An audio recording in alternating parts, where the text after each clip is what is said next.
no. Take your time. Take a breath. I hit her. And I hit her.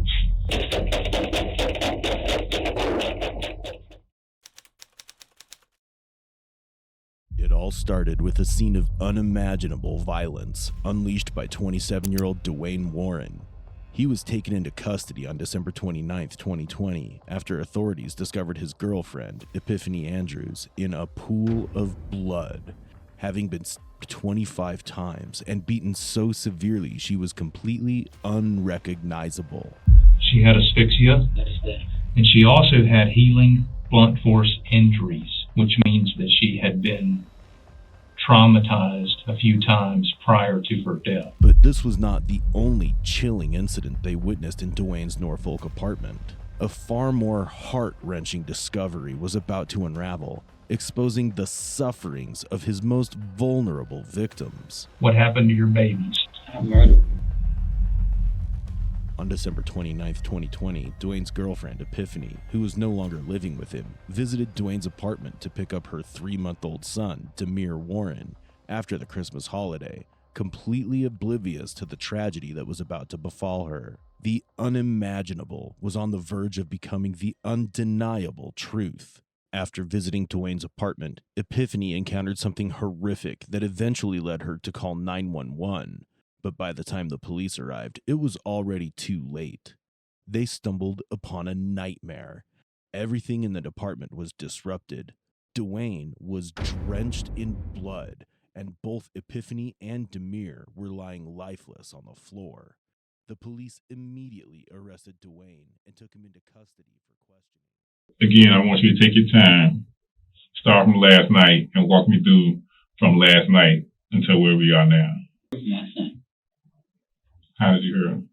I pushed on his stomach. Is it the reason why you pushed on his stomach? I don't know. I don't know what it is that just made me. I just kept saying to her. So when you pushed him on the stomach, who else was home? Was just you and him? Yes.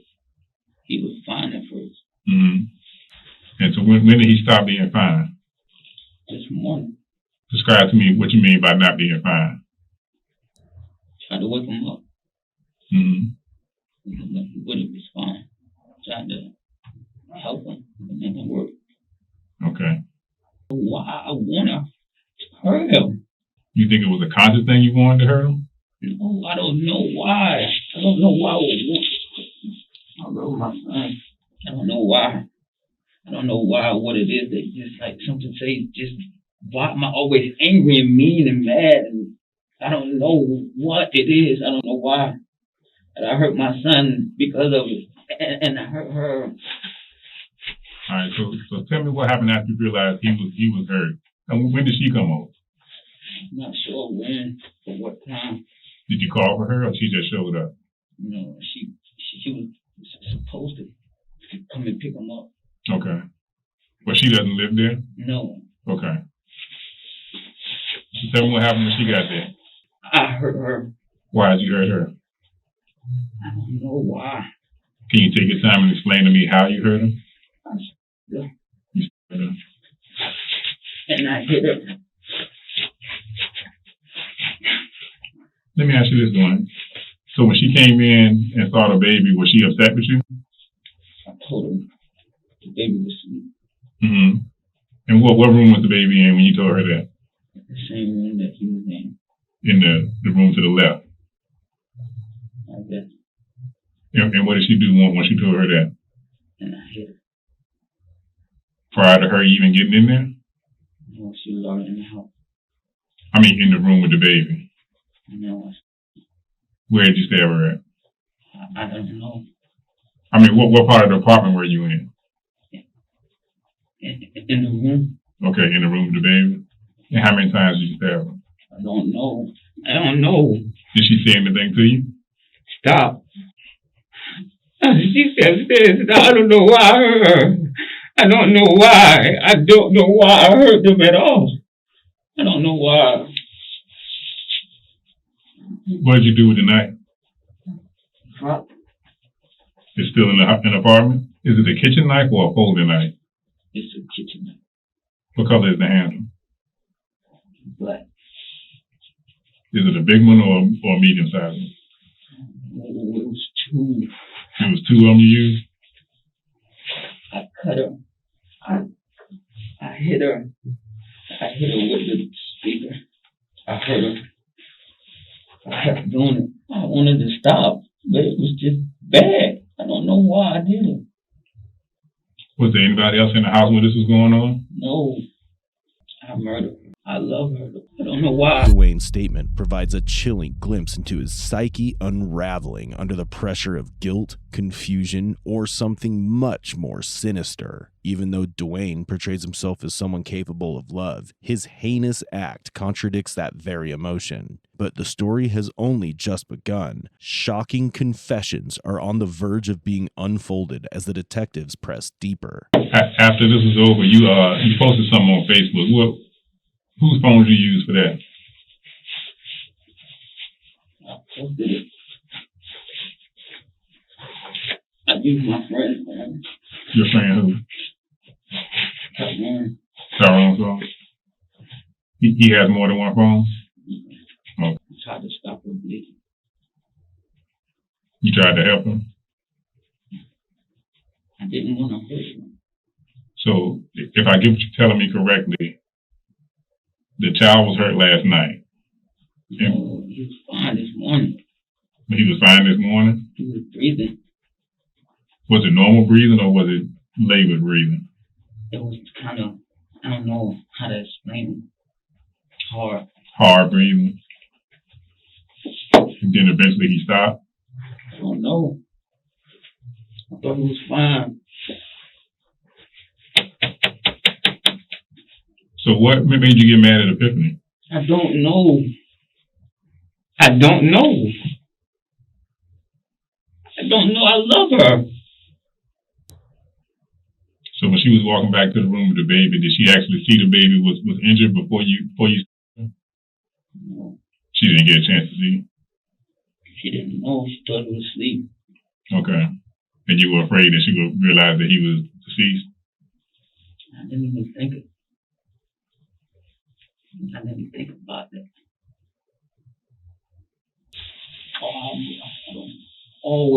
It's always all the time. I don't know why. Are you on any medication?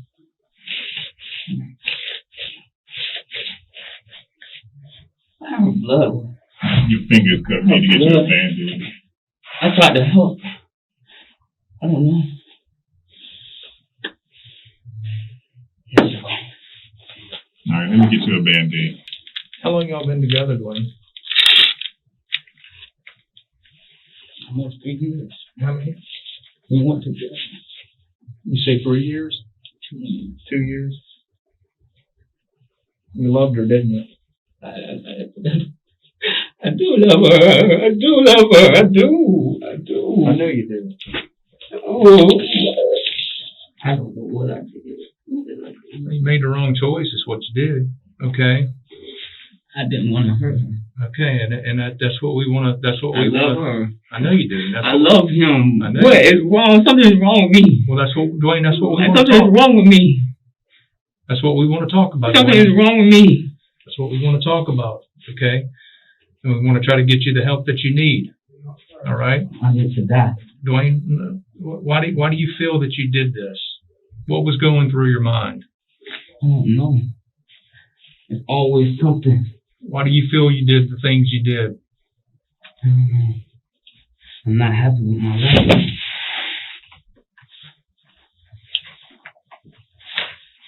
It's on your finger. I just gave you the band-aid. It's on your finger. You've been with her for 2 years, you said, Dwayne? Mm-hmm. Now, you had your son together with her, is that correct? Both of your child? Yes. Your son, and she's his mother? Yes. Okay. How old was he? 3 months. 3 months old? Dwayne's sudden outburst raises questions of whether he truly is mentally disturbed or merely pretending to hide the monster lurking inside him. Or could he be deliberately faking symptoms to avoid severe penalties? In just a few seconds, the detectives are about to reveal a chilling twist. Something far worse than anyone could have anticipated. Dwayne's daughter, Yvonne Warren, devastatingly another helpless victim of his atrocities. Now, you had another child with her, didn't you? Yes. Tell us about that. Tell us about little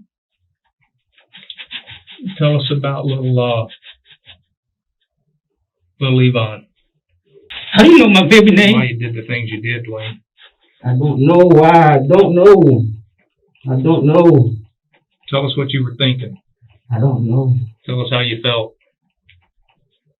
Tell us why you feel that you did the things. I just heard. I don't know.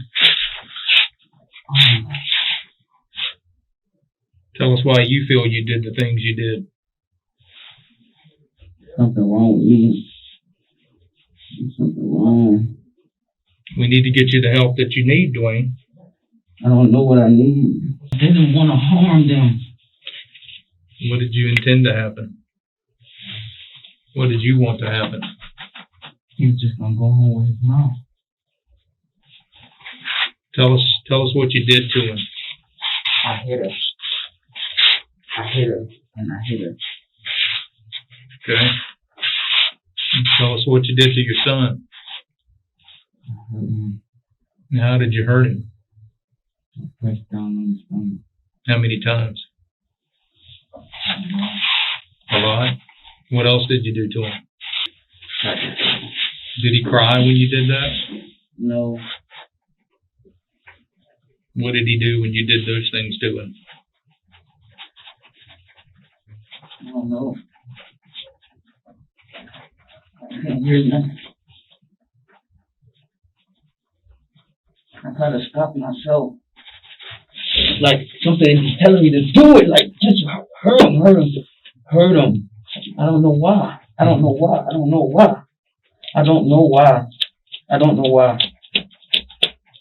long have you dealt with those issues, Dwayne?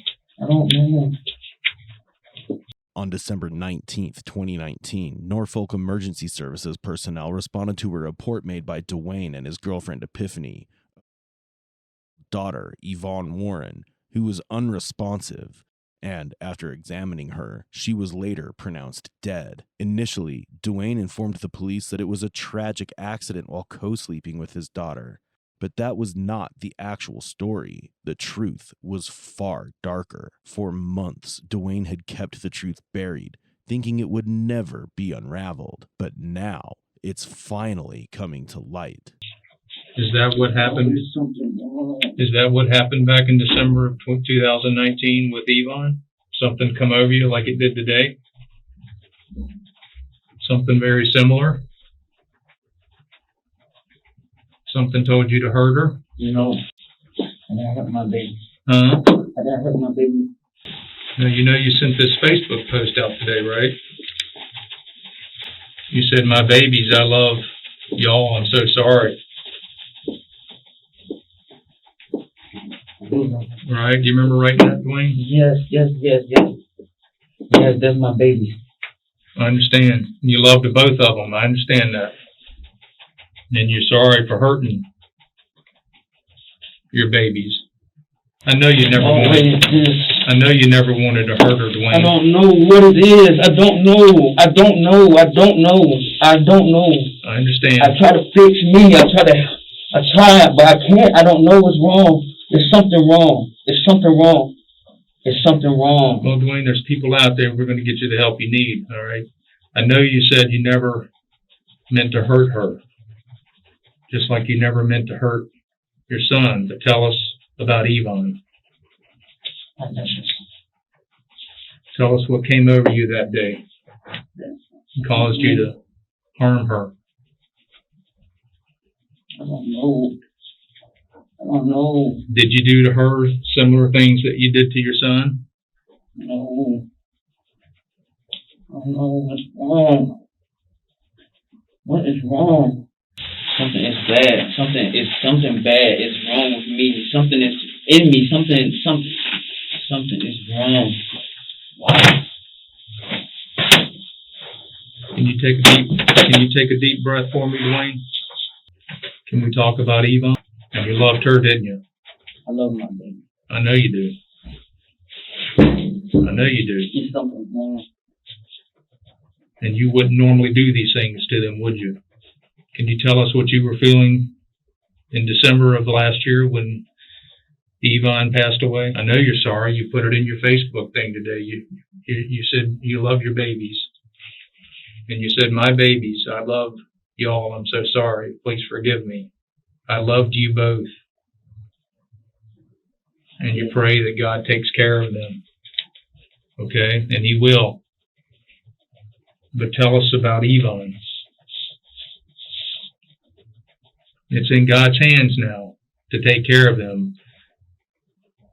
But we need you to tell us how you felt and what was going through your mind with Yvonne. Never got a chance to know. I know it's hard for you. It's not hard. Okay. And tell us what happened. How did she die in her sleep? What caused her to die in her sleep, Dwayne? Dwayne's statement begins with denial and self-protection, insisting he never hurt his children. This may be an attempt to convince himself as much as the detective, trying to make them overlook the horrifying scene they walked into today. This kind of behavior is common in individuals dealing with guilt or unresolved psychological issues. Although he acknowledges that he has some issues, a question arises. If he was aware of his mental instability, then why hadn't he sought help earlier to prevent such an unthinkable outcome? When the detectives questioned Dwayne about Yvonne's death, they aimed to evoke grief and guilt in the suspect. But will he be able to outwit them with his revelations like he did in the past? Or has the time finally arrived for him to face the bleak repercussions of his actions? Yeah, I don't want you to think that we think you're a bad person, okay? But I am. Well, Dwayne, let me explain something to you, all right? Everybody in this room, we are human, okay? At the end of the day, we are human, all right? We all make mistakes, okay? I hurt my baby. I understand that, Dwayne. I understand that, all right? But it's our job to work through it and help us understand why you did the things that you did. I don't know why. Do you have family in the area, Dwayne? Your mother? Are you close with her? No. What about your father? Yeah. Yeah. Okay. And you don't have a relationship with your mother? At the end of the day, if you needed to talk to somebody, who would you pick up the phone and call? Or who would you go talk to? Okay. Well, did Epiphany beat her? She went through that. You two were the only caretakers in the house the night that she died. All right. And we both had a chance to read your statements and Epiphany's statement. Okay. And according to these statements, you two were the only two in the house that night. But her injuries are not consistent with her, or her death is not consistent with just a 3-month-old dying. And she also died same time of year as this instance. And she was also 3 months old, just like your son was 3 months old. Today, Dwayne, you were really caught red-handed, so to speak. In other words, the police got there. When the 911 call was made, the police got there within about 3 to 4 minutes. And they caught you inside the house. But last December was a little different. They didn't catch me. I let them in. I understand that. But they got there fast enough that you were still in the house. I wasn't going to leave. Now, Yvonne had multiple healing blunt force injuries to the head and neck, including organized subdural, which is the brain, hemorrhages, and also on her spinal cord. Okay? That indicates that she had been beaten. And I know you loved Epiphany, and you would not want Epiphany's memory to live to where people think she had something to do with the death of Yvonne. Get out of character today. You don't even know why you did it. And if you don't know why you did it, Dwayne, we certainly don't know why you did it. Well, we think something similar happened last December, where you did something and you don't know why you did it. Why did you feel you needed to treat her the way you treated Demir? Because today certainly wasn't an accident. And I got a sneaky feeling his autopsy is probably going to show similar things that Yvonne's autopsy showed. Left ribs cracked in at least 2 stages of healings. Right ribs, 2 stages of healings.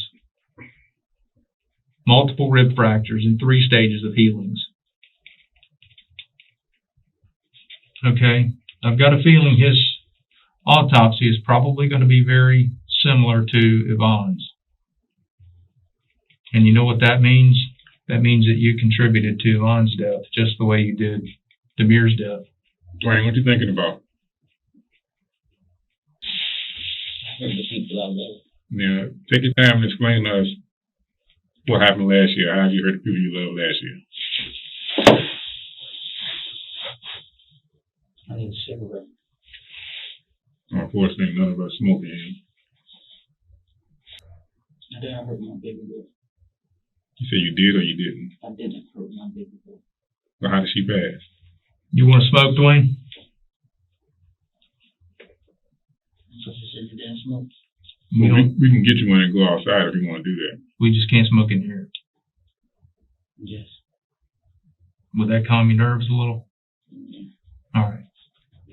So basically, you telling me, and if I'm saying something wrong, let me know. Last year, December 19th, you, Epiphany, and the baby were in the house. You had you got upset, and you squared her to the point where she went in distress. Then you turned and tried to do CPR, and you called 911. Detectives came. They interviewed you, but you didn't tell them the whole truth. Mm-hmm. Did I say anything wrong just now? Mm-hmm. What about Epiphany? Did she have any part in that? Mm-hmm. What does that mean? I don't know how she handled the baby. Had you ever seen her handle a baby aggressively? Not in the way to hurt her. Not in the way to hurt her? No. So when you felt that way last year on the 19th, and you had the fit, you squared her, then she went in distress. How long did it take for you to squeeze her for her to go in distress? I can't remember. It just happened. By the time I realized what I'm doing, I don't know, I snap out of it. And then you tried to help her, right? Yeah.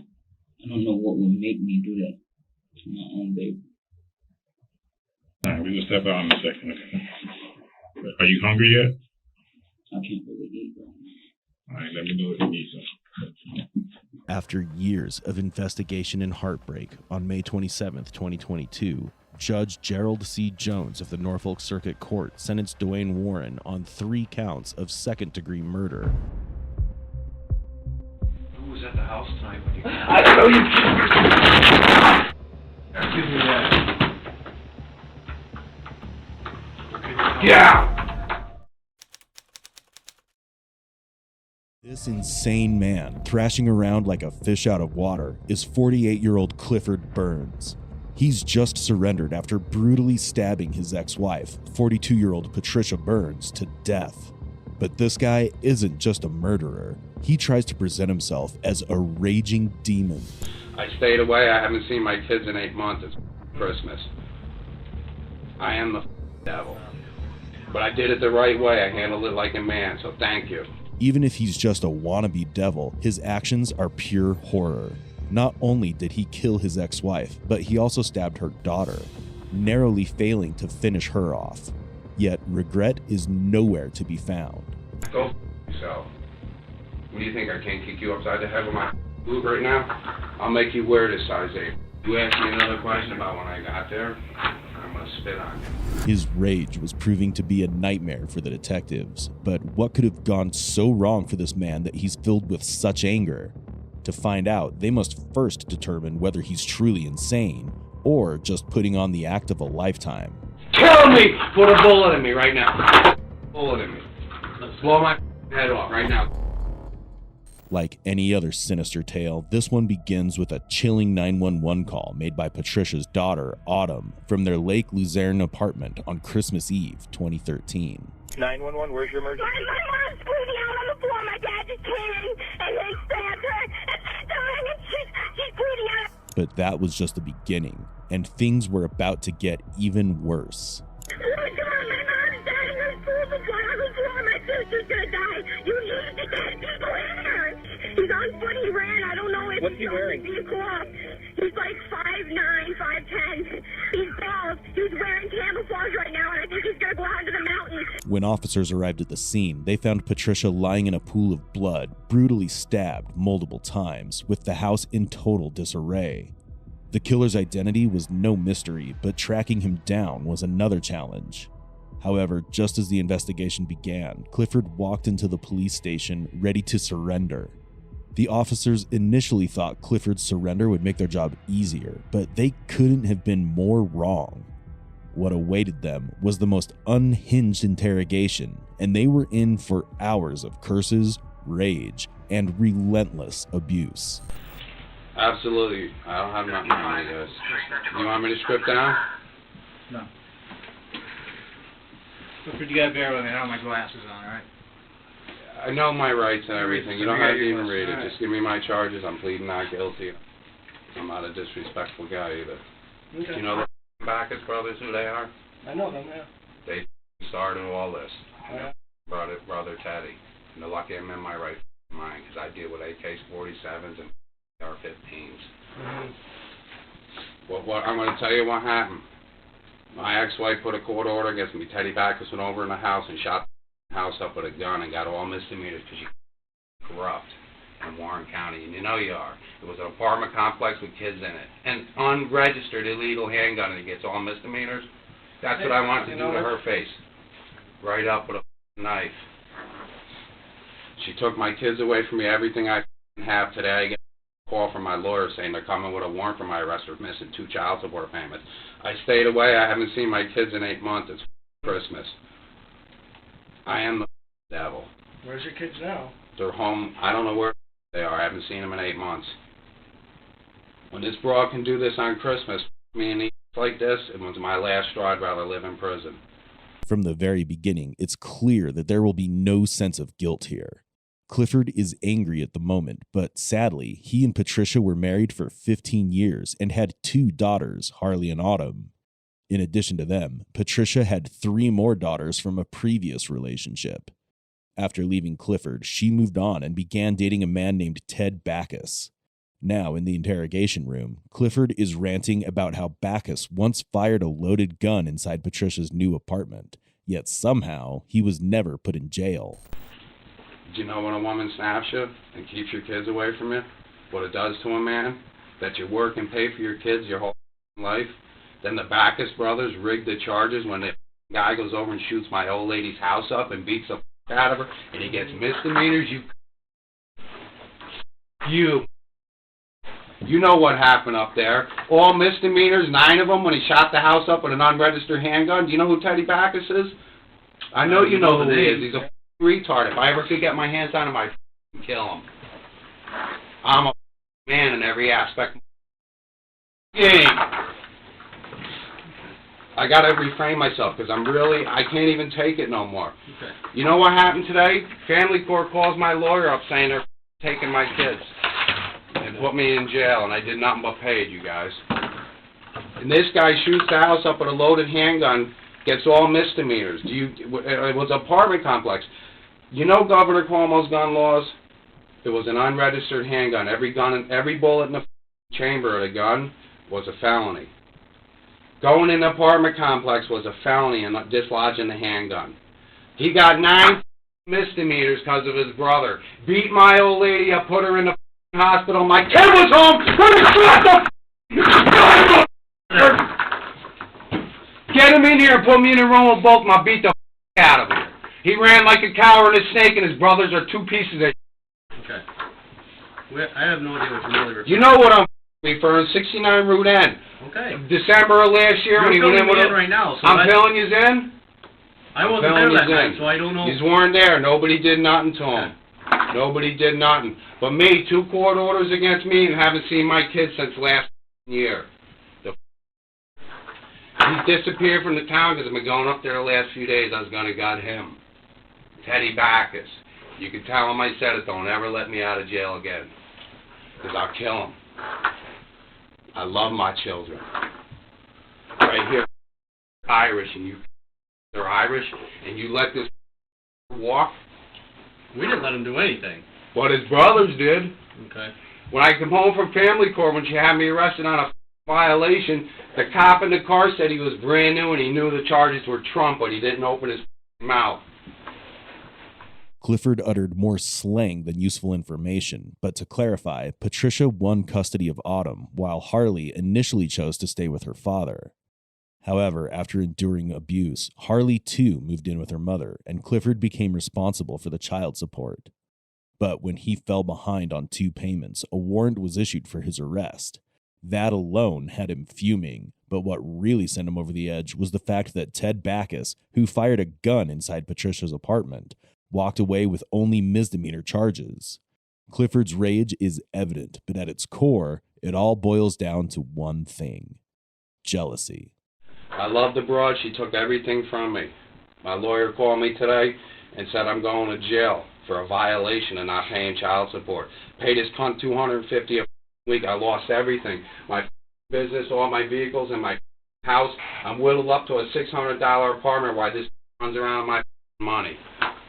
My kids, I talked to my daughter 2 days ago for the first time, called you and said the is over there drunk. The kid was afraid to go to home.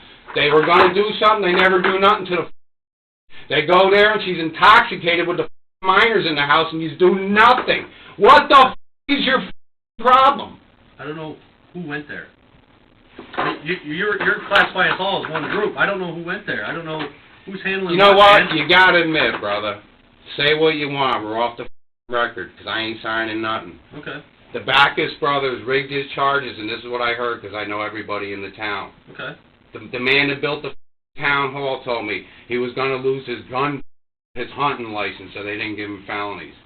You did that down in Albany, you still wouldn't be out of jail today. They would have f***ed you up. This is the Wild West, man, and I'm a wild ain't I now? You would have loved to have a like me in Iraq, wouldn't you? Because I'd gut them f***ing towel heads. I love this country, and it did me wrong. Wrong. How old are you? 36. 36. I'm 46, brother. My life's over. No, I hate for you to feel that way. I couldn't take it no more. When my baby calls up crying to me, and I can't go see him because of 2 court orders, and I never did nothing. How old are your kids? 15 and 16. The kid shot the house up this Backus guy, and I couldn't go do nothing for my little babies. I feel helpless, and this drunken I married don't even give a. What? That's your ex? It's my f***ing ex. I ain't even divorced. She took everything from me in the courts, and I sat there doing nothing because of my babies, man. How long were you married? I was married for 15 years, and she got off on this. She ruined my life, and I kept taking it and taking it and taking it, you guys. What am I supposed to do, my brother? Because I'm Irish, I am your brother, man.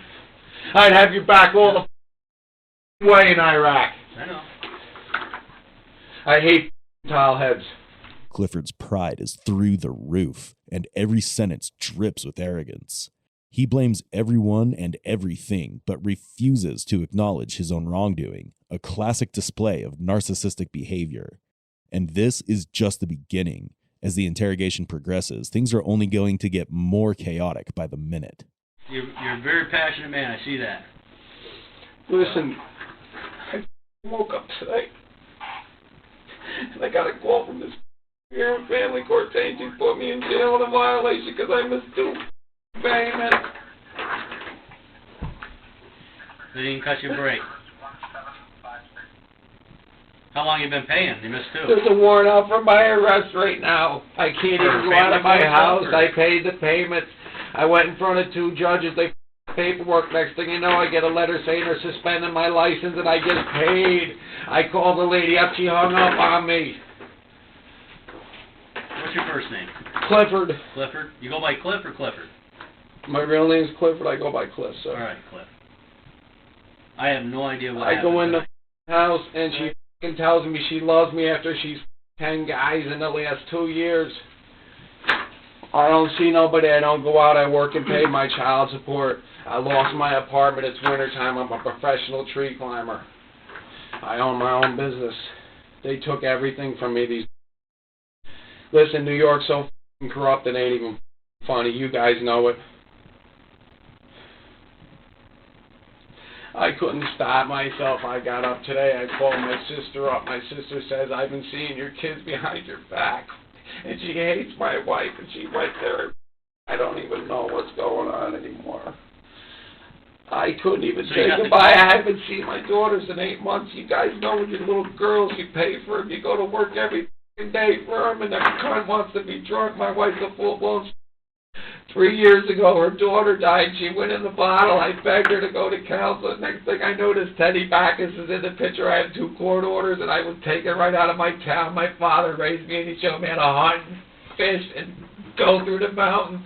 It was too early. I was going to build a cabin in the woods and put all my supplies and go in and live in the woods because I can do it. I said, get today. I can't do this no more. I can't sit in a one-room apartment. I gotta see my children, and I can't see my. Relax.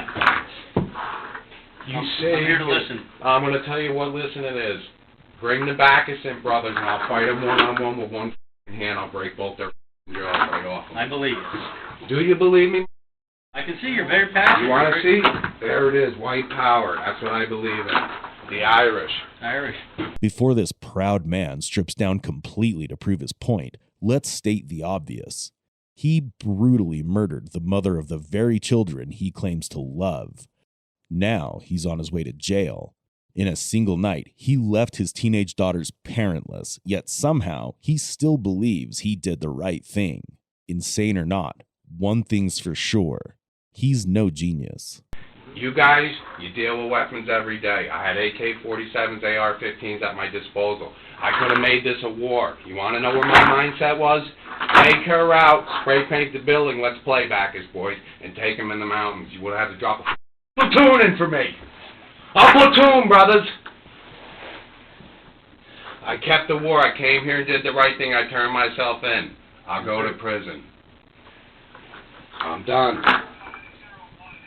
I threw my life away tonight. Is she dead? I have just came to work, so. You know what? I didn't want to kill her. Really, I got emotional when my children are there. What happened? Like I said, I'm coming to work into a. You know what happened? You know Patricia Burns. You know the broad, the full-blown alcoholic in the. I know her. You know her. She's a manipulator. Luzerne. Okay. My house is right across the street. I paid cash for my house. I'm a taxpayer in this town, and I got shunned the out.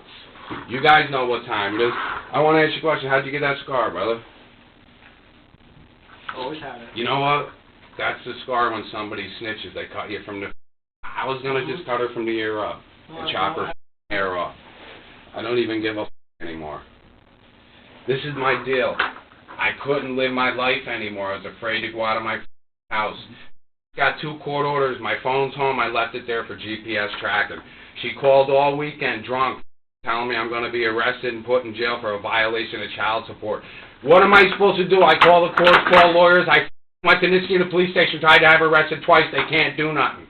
I wrong and I'm arrested. You know what I'm saying? I hear you. Clifford now expects a thank you letter because he chose to kill with a knife and not a gun. It's hilarious how deeply someone can live in denial. Yet with every passing moment, Clifford grows more abusive and somehow even more energetic. Absolutely.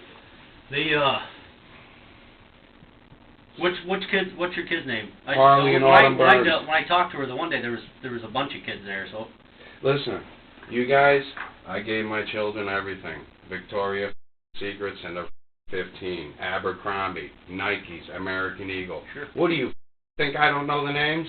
Oh, I go out and make 1,000 a day. I own my own tree service. Yep. The winter comes in and I can't work. There ain't no work. It's the Sure. black zone right now. I prepaid my rent and all my phone bills so I didn't have to lose everything, and they still don't know when to leave me alone. She did all this to me. Sounds like you got pushed a little bit. Push. When you can't go outside your door worrying about a cop, listen, they said they suspended my license. I own my own business. I never missed a payment. Family court's good for that. Listen, it's that cunt Barb over there. You can tell her this, too. If I really knew who she was, I would have cut her up in front of her kids. When you push a man's buttons and take everything he works for, this is what happens. All right? I'm in the Wild West now, boys. That's who we are right here. Come on, admit it. Sounds Let like me we're see ahead of your... that. We are. When a man can go in and shoot an unloaded handgun and all... Governor Cuomo said the bullets were 7 years a pop. He got nothing. They sent a special prosecution team in from Saratoga. What happened with him? Tell me what happened with Teddy Backus, because I'm never getting out. What happened to that? Cliff, I'm not lying to you when I say I have no idea. I have no idea. I know his brothers do. I never once laid eyes on him. I want to lay eyes on him. I tell you, but I absolutely, honestly, have no idea what happened. You know how f***ed up I am right now? Because I love my wife and I love my kids, and I did right by that. I met her in a club. She quit drinking for 7 years. We moved up here because my father raised me. I bought a house. Next thing I know, I'm traveling in this unit every day. 2-hour commute, and he's f***ing my wife. I didn't get him. I wanted him. Dead.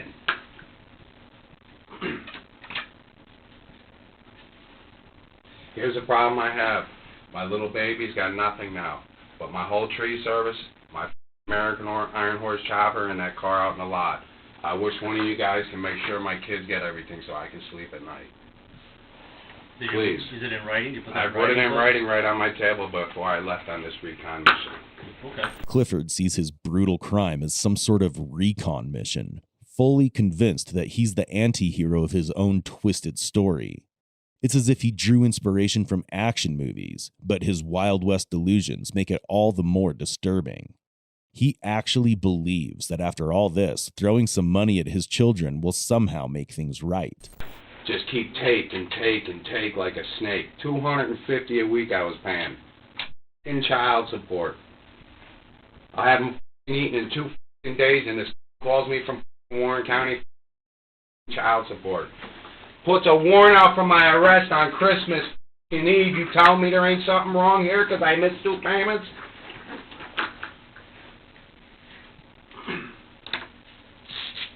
You guys, I don't even know what to do. This is out of the love of my children. I haven't seen them, man. Do you know what it is to have beautiful little girls, beautiful, beautiful little babies, and you can't even see them? I don't even know what to say.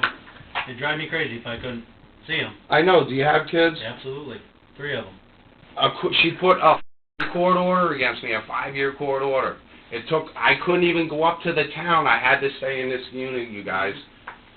This weekend was the last straw. She kept calling my phone, threatening me I'm going to jail. Here, the lady from Warren County from the thing over there calls me up, my lawyer, and tells me I got a warrant out for my arrest today. She just placed this warrant today. You think she's got a hard on for me? You know what it is? Because it's all politically corrupt. My wife knows who she is. This lady me. And it started right off. She thought she was untouchable with that Teddy Backus because his 2 brothers are sheriffs. She's a full-blown alcoholic. I called you guys several times. She drives around the whole town. She only goes a mile from her house down to Melba Mays and back, and then over to that other bar right there and back. The Waterhouse. Hell of a choice in men. The fucking scumbags living above an apartment, paying $400 a month to live above a bar room with a beat-up pickup truck. I make $100,000 a year. I'm a pro tree climber, and it stems down to 3 years ago when our baby passed away. I asked her to go to counseling. 6 months later, I'm out. I begged her. I did everything, man. I wanted to accept wards for the children, all of it. I did everything, and now I'm just watching her. My kids calling up saying she's drunk all the time, different men coming home, her in my bed. I had $10,000 of brand new furniture I gave the cunt. What more do you want? How much you want to kick? She bought a cigarette out of me every day. It's Christmas, my third Christmas alone, third Thanksgiving. Well, now it's time to party. I snapped. I don't know what to tell you. God, I summoned you. Please, do what you got to do to me, but I warned you the whole time. I asked you and I asked you and I asked you. Just give her a DWI. It would have been her third one. She would have went to prison. I could have raised my children. I called you guys up 20 times. I called Saratoga sheriffs. I called the Niskayuna police. She left a 5-year court order. I have no contact. If I call the house, I would be arrested. I've taken it and taken it. My kid called me up the other day. Mom's drunk. There's no food in the f***ing house. What do you want me to do? I asked for your f***ing help and nobody gave it to me. Not a person.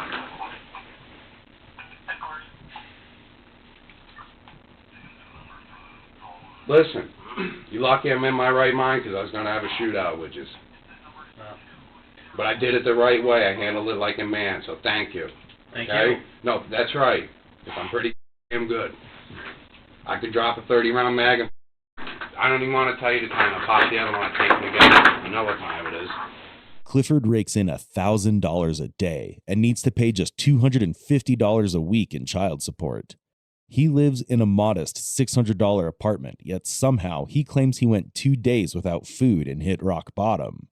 At this point, Clifford's worst enemy is himself, and probably mathematics. This has all been built up on my chest, and I'm telling you guys, and I'm telling the wrong people because you guys are like the snitches of the year. When you can really let it happen, though, what happened with the Backus brothers, them should have been suspended without pay. Come on. An unregistered handgun in an apartment complex. Dislodged. Then he went store with the SWAT team. When SWAT comes in, they're felonies across the board. He got 9 misdemeanors. He still got his hunting license. Them coward little punks. If that dude was here, I'd try to crack him. Right? You know what time it is. Either one of them brothers. They think they're that little fat, little pudgy little brother. He pulled in the parking lot. They got to have cops. Looks at me with my old lady in the car like he wants to f with me. 2 court orders. I can't pick the war till I can pick it. I love my wife. I love her, man. She emotionally just destroyed my life. I have nowhere to turn to. I mean, I haven't eaten in 2 days. It's over with.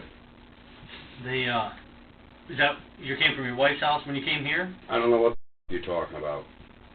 That's what I'm asking you. I don't know either. You know the whole story. I'm right on camera. So. I went there to see my children. Were they there? No. I couldn't even tell you. I blacked out. I didn't know what I was doing. I'm in, like, I haven't eaten in 2 days. You see pupils in my eyes, man? We'll get you something to eat. I'm stressed the f*** out. I just want you to bring me to Warren County jail and put me in a cell. And I'll just do the rest of my life. The woman just couldn't leave me alone. I begged her. I can't call her. She calls up. I said, please, leave me alone. I haven't gone near this broad in years. I don't even call her, talk to her, talk to my kids. And you know what it is? It's games. The broad kept humiliating me and drive. It's like she was taking a cigarette and doing me. Here's the deal, too. I have joint custody. And every holiday I'm supposed to have them, half the holidays, half the summers. With the court order was put on me last year, I lost all of it and kept getting threatened, you're going to jail. She took my children out to cover up her second lifestyle. You can ask anybody in that town and do an investigation. She's a full-blown alcoholic. Like this, shakes. The last 4 weekends we had our house, she ran from Friday to Saturday. 2 weekends was in the Woodside Motel, and I don't even know where she ended up the other 2 weekends, over to Waterhouse with Backus. One moment, he claims to love his wife. The next, he's ranting about her being an exotic dancer and an alcoholic. The detective's patience is commendable, but getting any useful information out of him is proving to be a challenge. After all, Clifford has turned the interrogation into his own personal therapy session. Only now, he's about to get even more aggressive. You guys are on my back and telling me it's raining if you didn't hear what happened last year at this time. I didn't hear all the details. I heard about him getting arrested, but I didn't know how it turned out. He shot the house up with a gun and beat the out of her and got all misdemeanors. See, I didn't hear that. You didn't hear it? No, That's what his charges were, 9 misdemeanors. You know, Cuomo is on top of everything. The unregistered handgun was a pistol at 22. He shouldn't even be out of jail now when he's out running the streets. Let him run back to his pig now as her platter ring turned back in. And she said he wanted to marry her. Knew her for 6 months. I had 15 years in her and 2 beautiful children. And here's the kicker with the she had 3 other kids with 3 different guys. The fathers never paid a dime. I took them under as my own and supported them for 15 years. 15 years, and this is how you repay me? You want to know what else is up? This is what snapped me too. My one daughter is 16, and she's been staying at a boy's house continuously for the last 6 or 8 months. I didn't know the address because I go over and slice his father's heart out. My daughter's already has in course too at 16. 16! How can I have him arrested for and this broad sits over there drunk? Drunk. She allowing this to go on at her She's house? allowing it to go on. And my 2 daughters, I always told her they're my most valuable possessions. Something ever happens to them, I'm not going to the police. I told her that last year when with the gunshots. I asked you guys for help all the way, and you down my throat. You told me to handle it myself. I prayed to God I handle it to myself. I rid the devil of the planet tonight. At first glance, Clifford might seem justified, just an outraged father reacting to injustice. But his anger is completely misplaced. His rage stems from jealousy over Ted Backus walking away with 9 misdemeanors, and even worse, he believes that loving his own daughter somehow excuses harming another child of Patricia's. He has lost all sense of reason, yet he's blind to it. In his mind, he isn't a violent criminal, but a rebellious warrior with a cause. But now, he's about to say something that completely contradicts everything he believes. I have nobody to help me. I went to ask for help from people, and they don't do nothing.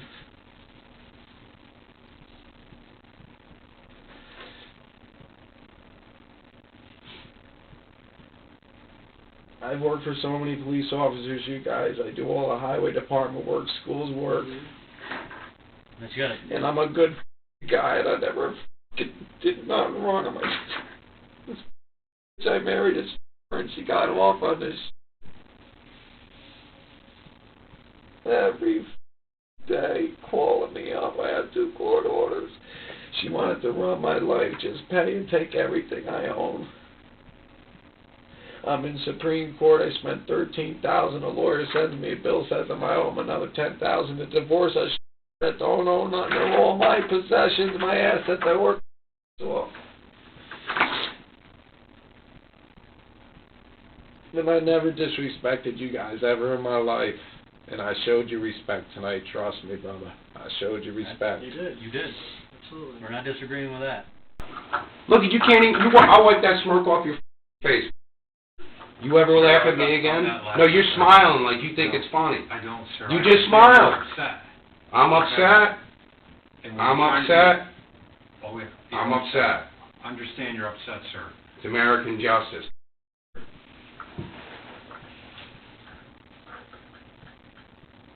After you drove up here, sir? You. What happened after Suck you it. Here? Give me my charge. I ain't signing nothing. Can you tell me what happened after I ain't telling you a thing. Please tell me after you drove up Go here. yourself. What happened after? Go yourself. What do you think? I can't kick you upside the head with my boot right now? I'll make you wear this size 8. You coward little punk. You started this. Alright? You started it. You did. Because you're corrupt. This might seem like the greatest disrespect a suspect could show an officer, but Clifford isn't done yet. Despite claiming to have gone 2 days without food, he's about to explode with energy. He'll push even further, determined to prove that he's right. I just want to see my girls, so you understand? That's all. My sister's seeing and she's gonna call me up. My babies are over there. I got joint custody, full visitation. I can't exercise it. She had me arrested. The ex-wife for coming up on a false charge. That was it. I worked too hard for my Today was it. It was the breaking point. They can have it all. You take it all. Take my dump truck. I work my life off. Work my chipper, my business. Take my car, my $30,000 motorcycle. I work for. Take it all. I don't care no more. Just put me in a jail cell. What happened when you got to the house tonight? Was Tina there when you got there? No.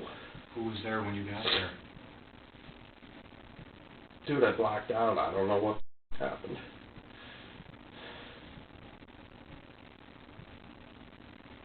I haven't eaten in 2 days. I feel like I'm tripping on drugs right now. I'm so stressed out. I try to tell people to help me and nobody helped me. I spent thousands on my lawyer. He don't help. He called me up today. Says the lady from the support group. She just goes, put a warrant out for your arrest on Christmas Eve. But is there any heart? Has anybody got anything?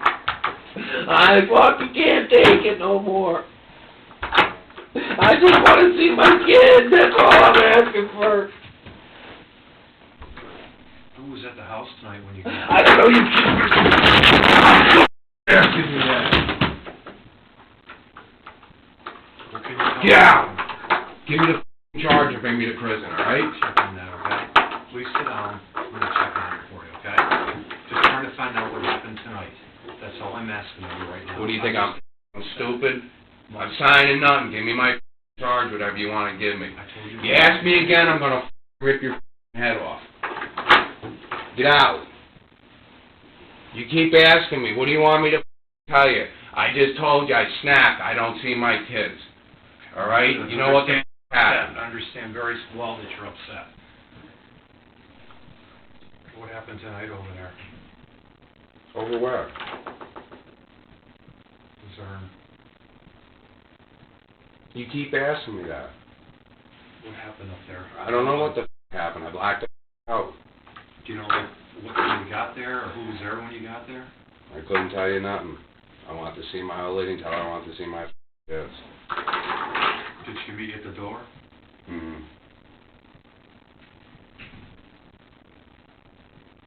And she wouldn't let you in? Listen, I want to go to a jail cell. I don't want to sit here no more. All right. When you got up there, You want some shit? you can just set it on the table, please. These are my business cards. Just You ask me another question about when I got there, I'm going to spit on you. please. All right? Don't ask me again. Kill me! Put a bullet in me right now. Put a bullet in me. Let's blow my head off right now. Take the knife out and put one in me. Just end it.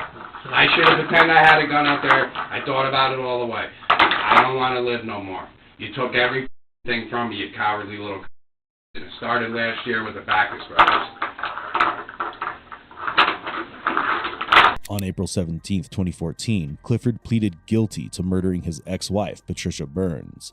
However, shortly after receiving a sentence of 23 years to life for second-degree murder on September 5, 2014, the self-proclaimed devil and the man of all men filed a pro se motion to withdraw his plea. Who killed your mom? Killed? Yes. It's you, your dad, and your mom at the house. At this life-defining moment, Carson Glover is confronted with the murder of his mother, Sonia, who was found lying in a pool of blood. As suspicion begins to fall on both him and his father, William, Carson's unsettling demeanor provokes more questions than sympathy. They killed my mom. Well, explain what you... Chainsaws.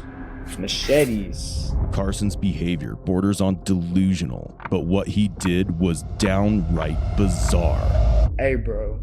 This is serious. Hey, bro. Nobody else in here. I know it's crazy. He ain't arresting me or nothing. Why would we arrest you? Because he's saying my mom's name.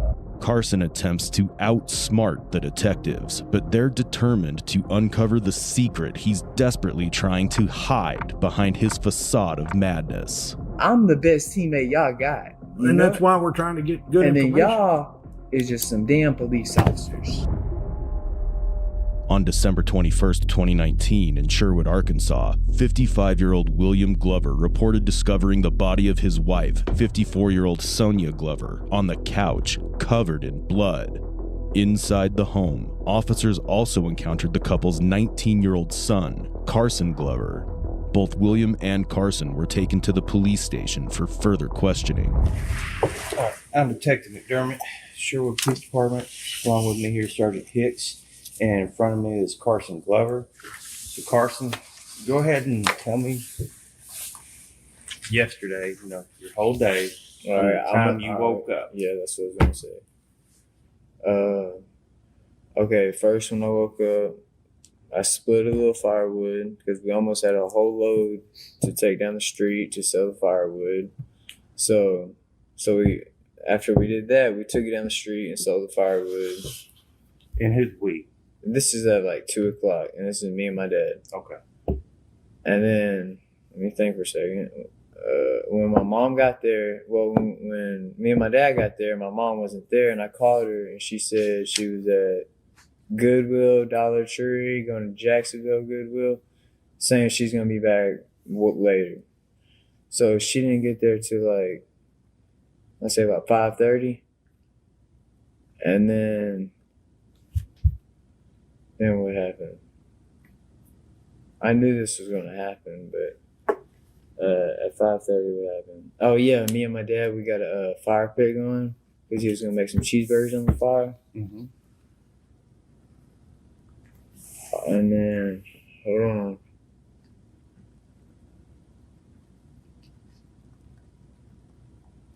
But you see, come out. That's all correct. But there was times where I kept leaving and my dad kept leaving. So I don't know the order. You know what I mean? Okay. Well, just I would go to my friend's house, and then I would go to my house. Then I would go to another friend's house, and my dad would be over here going to his friend's house, going to go get some more firewood. You know what I mean? I was over here going to my friend's house, hanging out with my friends, and my dad was working pretty much. So let's start back real quick, okay? And we'll walk through it, okay? Yeah, I'll help you with it. So what time did you wake up yesterday? About 10:45. 10:45. Okay.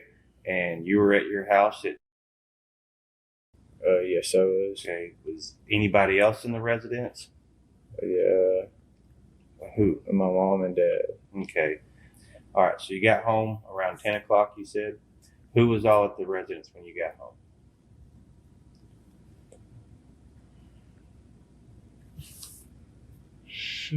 I know my mom's car was there. Did you see your mom? She was laying down on the couch. Okay. Did you speak to her? Did you see her? No, I'm trying to remember my dad's truck was there. No, well, yeah, she was sleeping on the couch. Okay. So she was sleeping on the couch, and then what happened? After what? Well, you walked in, you seen her sleeping on the couch, then what'd you do?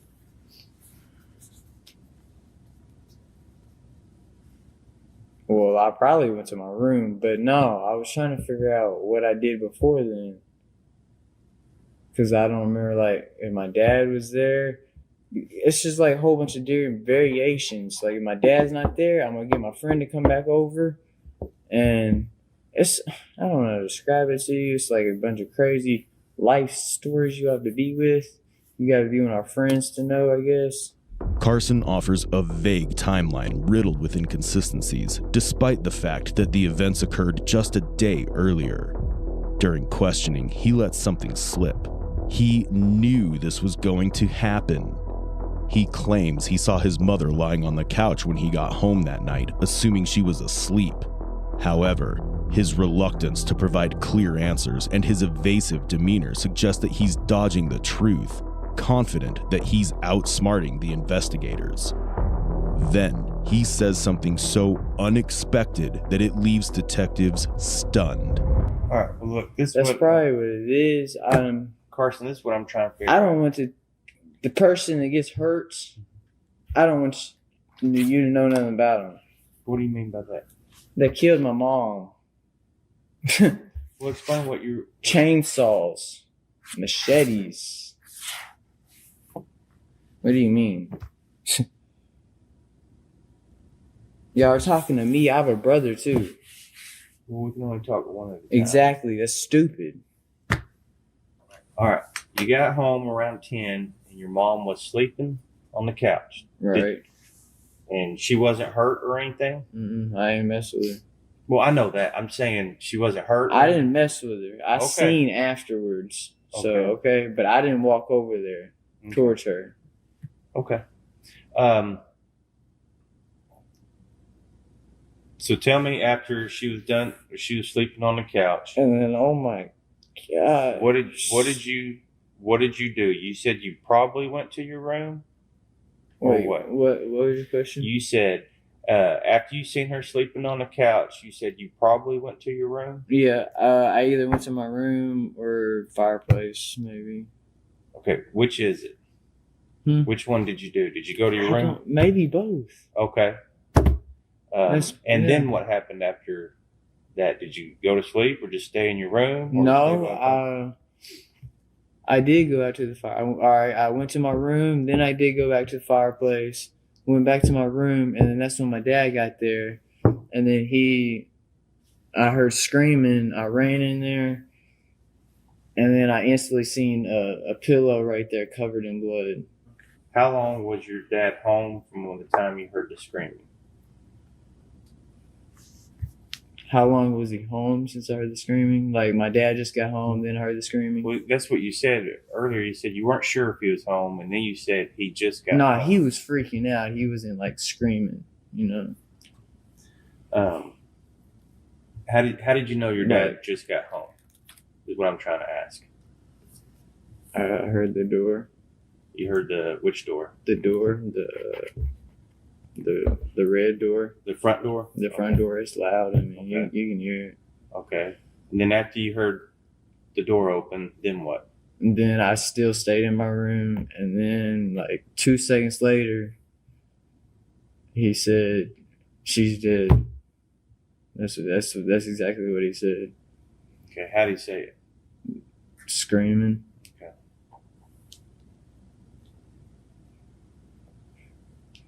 Do you know who would do this to your mom?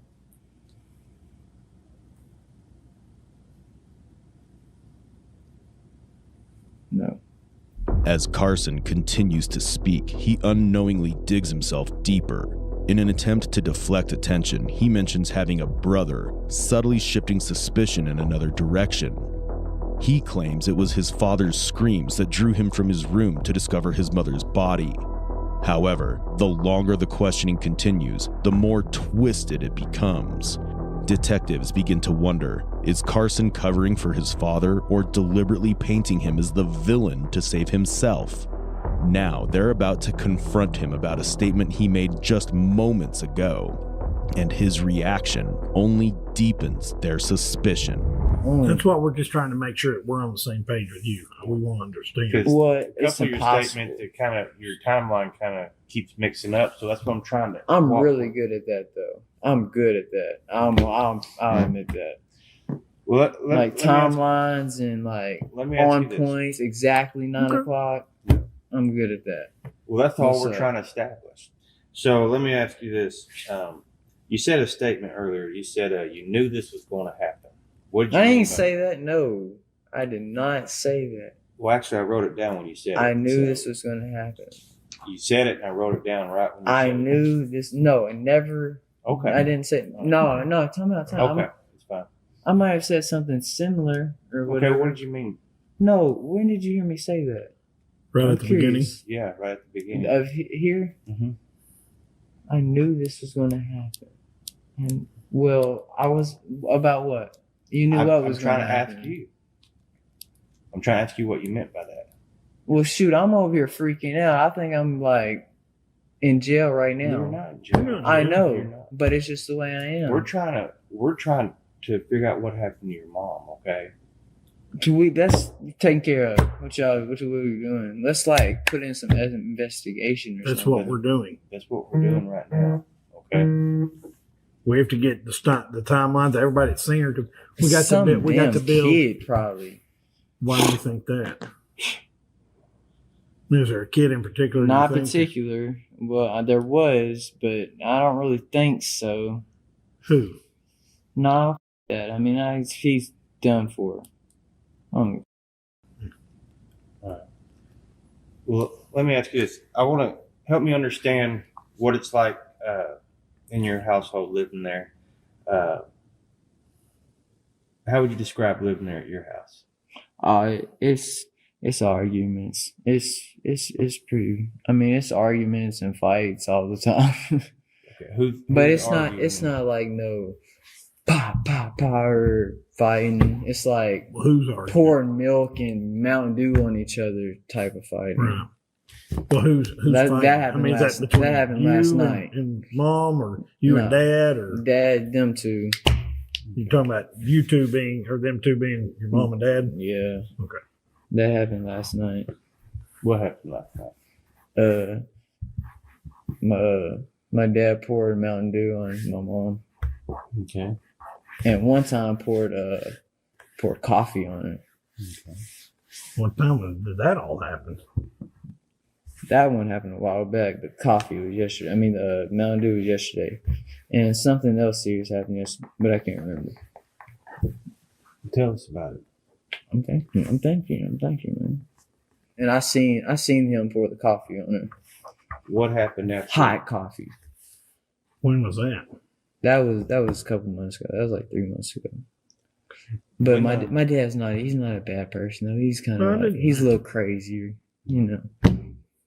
What happened after he poured Mountain Dew on her?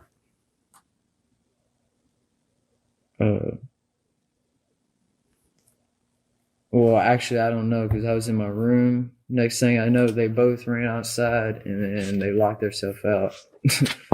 So I had to go unlock them in.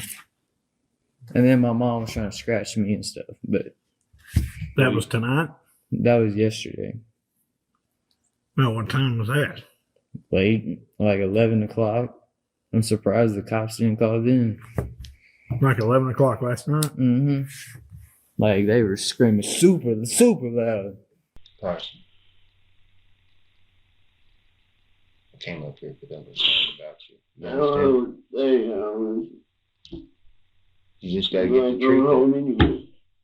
You just gotta get the truth out, man. That's all you gotta do. Tell me what happened, man. And then we'll just go from there, okay? What's gonna happen to me? We're gonna talk about it all after that. I'll be straight up honest with you. So first, you have to tell me what happened. You gotta meet me halfway.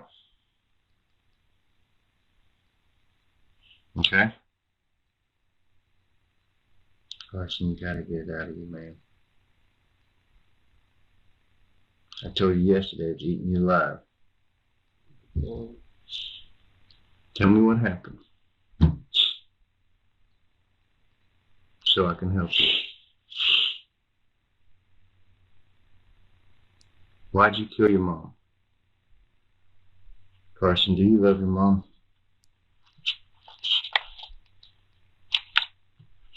Do you love your mom, Carson? Yeah. Well, then talk to me and tell me how much you love her by talking to me. The only one that did. You're the only one that did? Yes. I believe it. You hear me? I believe it. You told me about how you constantly couldn't wait for her to come home. So tell me what changed that day. Was it because they weren't going to support you no more? Was it because of court fines? She's probably ready to go. What do you mean by she was ready to go?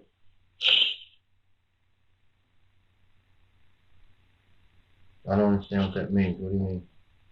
That's when he flipped out. Okay, Carson. You didn't tell me what happened, and you're not being truthful. No, I'm not being truthful. Because you missed a lot. You missed a lot. It's very hard for me to lie. You missed where she died. You missed that part. So Carson, come on. It's time to stop playing. He's ready to go. You ready to go where? Because right now, you have the opportunity to talk to me. Tell me what happened. And I can help you. Look at me. Look at me. Right now. I'm giving you this chance. Tell me what happened.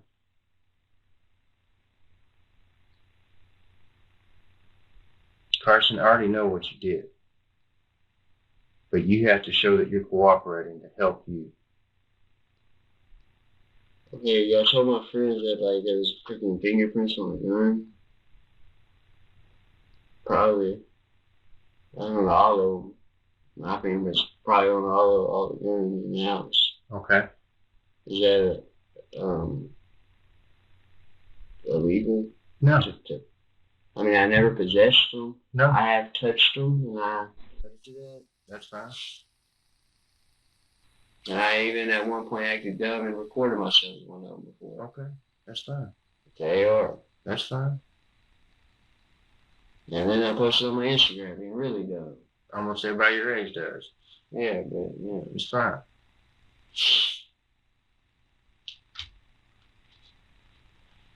But you guys show me your cooperation. Which gun did you use?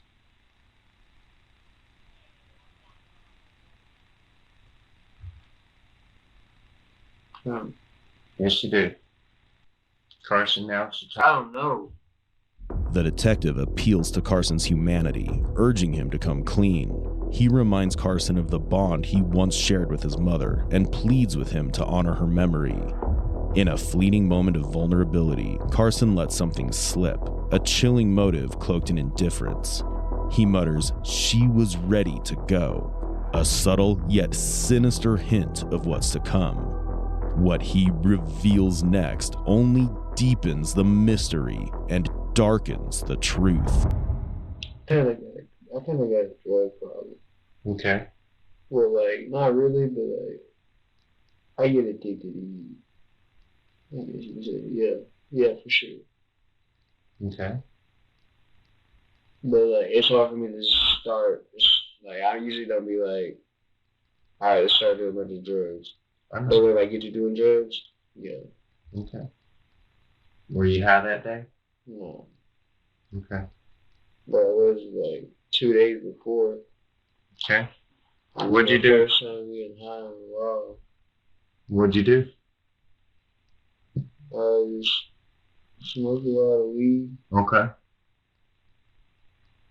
Well, like I said, weed makes me paranoid, so I don't really like smoking weed. Like, it makes me feel different than it used to make me feel. Did you take something that made you crazy? You weren't thinking straight? It's okay. Did you take some kind of pill or something? You didn't know what it was, or it made you act different? No. Why'd you shoot your mom? Just tell me why. Why'd you shoot your mom?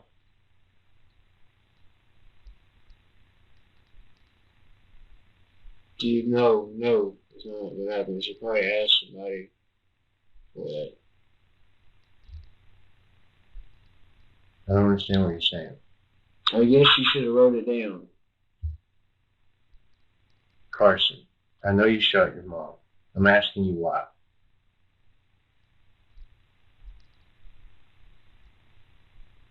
Why'd you do it? I told you, we got to fix now. I told you that yesterday. I'm trying to help you get through this now. I'm just asking you, why did you do it? I know you're scared of your dad. You hear me? I know who he is. I know you're scared of him. Carson. Tired or something. Carson, look at me. Look at me. I know you shot your mom. Okay.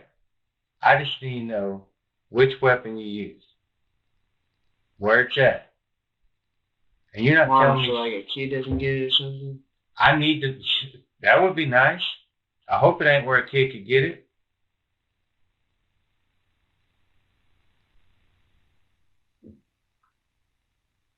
I need to know which weapon you used.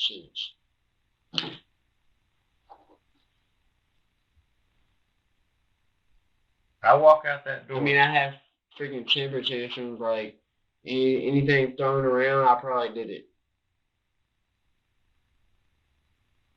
What else did you do? Nah, I'm not saying I had temper tantrum that day or even a couple days before that. I didn't. But sometimes I do. Well, what happened that day? I've even dragged my mattresses out and threw them in the yard for it. What happened that day? Nothing. I mean, we was both feeling good. The whole family was feeling good. Wait, do you remember? Is that the same day my mom found out that I stole $40? Yes. It is the same day. Yeah. Okay, yeah. Like she was a little pissed off when she got home, but like I just give her a hug and stuff and just calm down, and she was over that. I mean, then why'd you do it? And tell me why. Because if you don't, it's going to make you look like a monster. You did it for no reason. So tell me why you did it. Get it off your shoulders.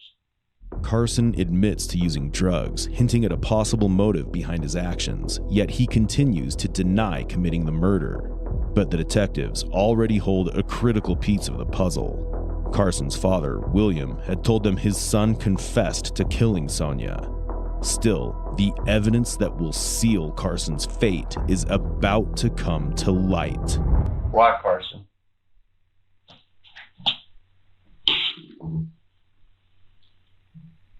Why'd you shoot her?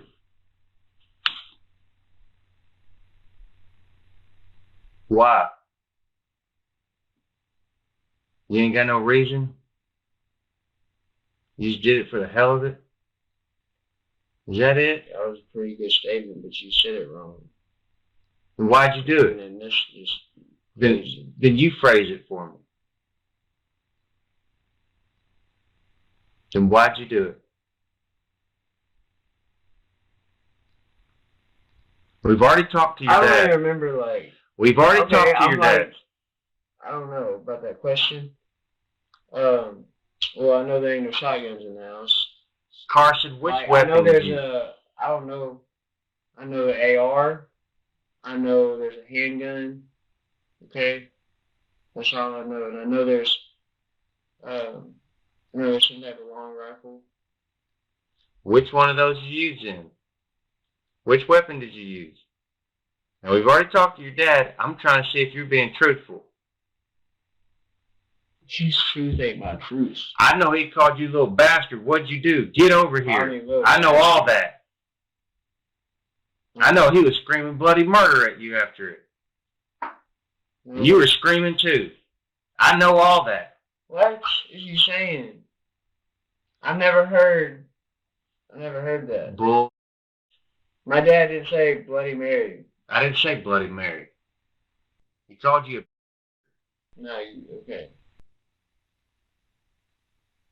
I know all this stuff. I'm trying to see if you're going to be truthful with me or not.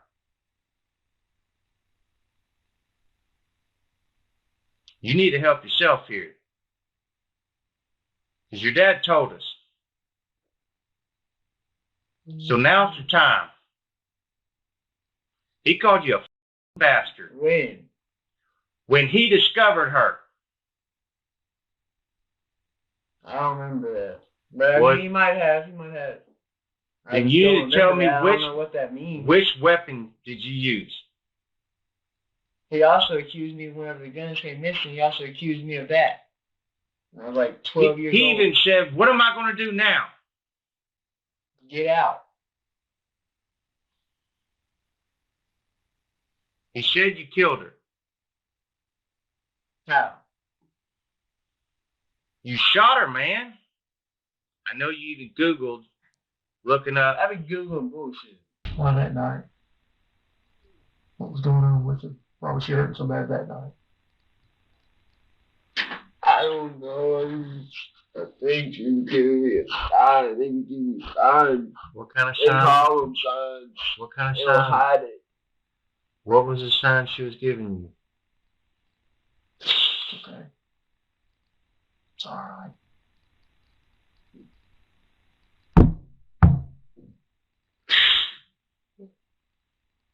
What sign was she giving you, Carson?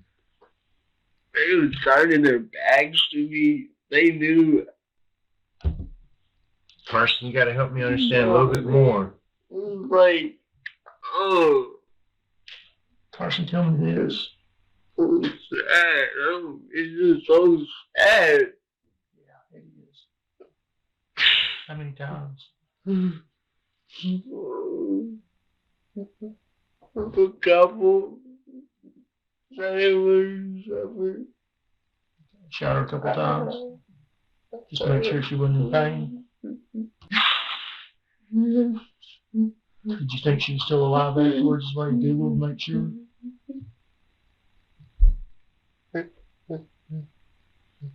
Yes. Yeah.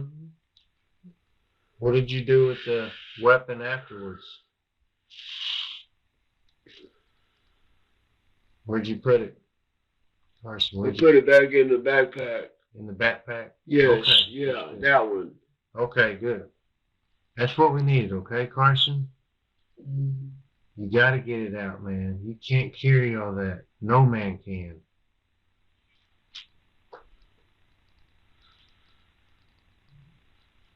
Can you tell me what it looked like? Green. It's green? Yeah. Green handle. 22 long rifle. Browning. Okay. 22 long rifle Browning? Pistol. Pistol. Okay. Or pistol? Yeah, but it's called 22 long rifle.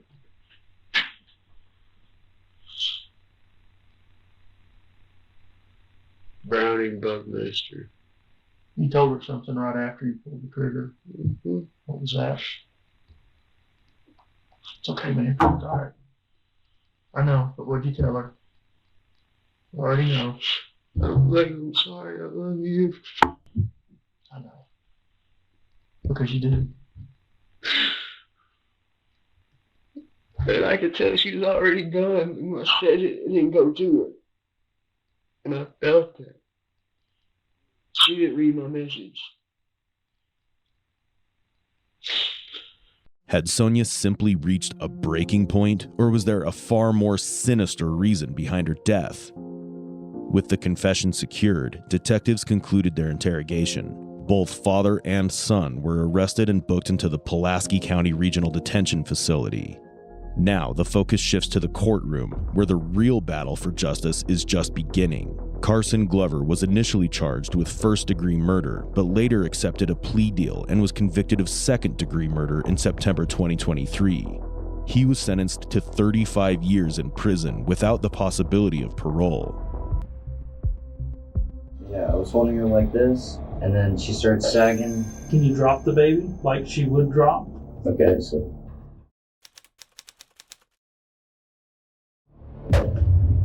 Yes, Matthew had dropped the baby, and tragically, she passed away.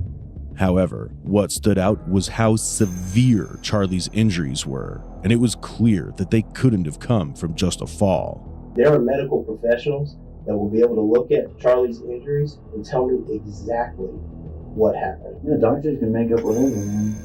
Why do they make it up? Matthew, who believes he's even smarter than the detectives, thinks he can get away with this horrible act. But little does he know that the detectives are already aware of his one fatal mistake, and it's only a matter of time till the walls close in on him.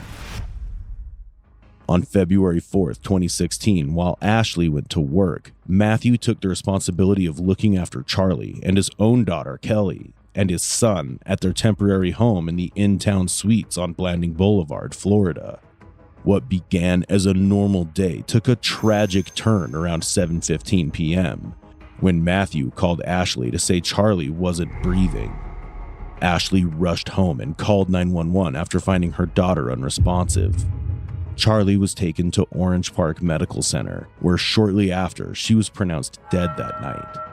Immediately, Matthew was brought in for questioning, but the detectives weren't prepared for just how reckless the interview was about to get. So you're watching TV, and then what happens? And then, I was just sitting there, and then I was like, hey, I gotta use the restroom.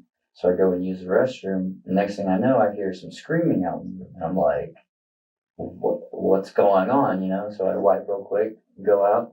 Callie's standing over top of her. She had a little pony in her hand, but I know that wasn't the toy she hit her with because it was way too small, Mm-hmm. And she's just standing there, and then she turns around and looks at me, and like I'm like, move, Callie, get out of the way. What'd you do to her? She's screaming, and I'm all sitting there, I get her back to normal in about 5 minutes, and then I'm putting her back into the bassinet. Callie is like constantly walking around me the whole time, And I tell her, I'm like, you can't be hitting your sister. You can't be hitting your sister like that. She just kept saying no, like she never did it. Okay. And I'm sitting there like, okay, well, whatever. Maybe 10 to 15 minutes went by. I'm sitting there watching Netflix. And then I think to myself, okay, well, I need to check on Charlie to make sure she's okay. Wasn't even breathing. So that's at the time, I picked her up and I'm sitting there like, oh my God, she's jello. Like it made me sick to my stomach, Right. So I run over, call Ashley, tell her to get here. That's all I knew how to do. It's important we get specific details, so that's why I want to go back a little bit. You come out of the bathroom, and it kind of give me a visual here of exactly what you see. Okay, this is Charlie on the ground. Okay. Callie is me. Now Charlie's on the ground.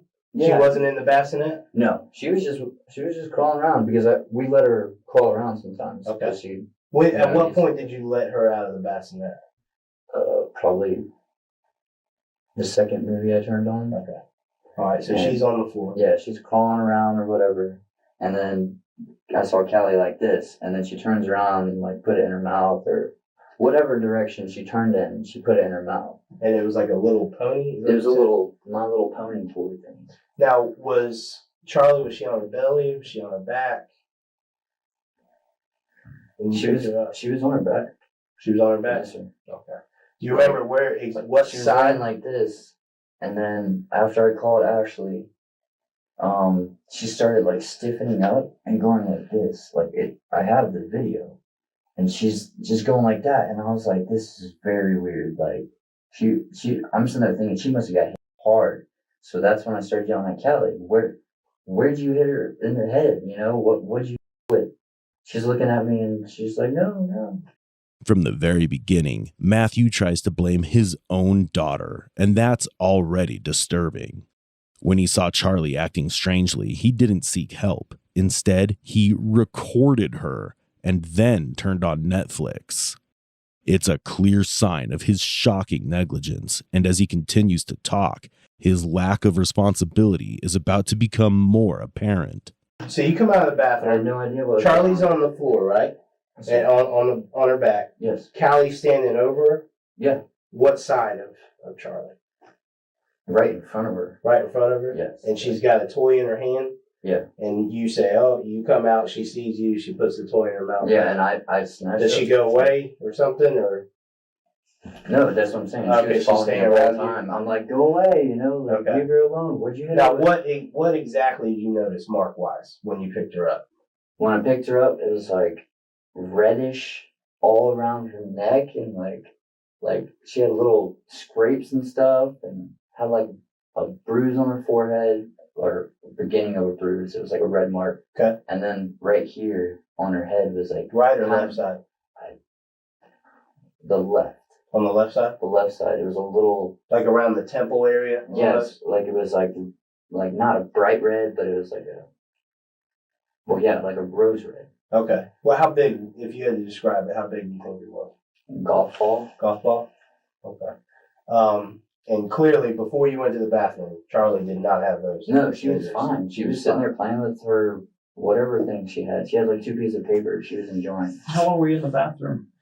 I was in the bathroom maybe 25 minutes. I take long stool. Have y'all ever had to take her to a doctor after any of these things? No.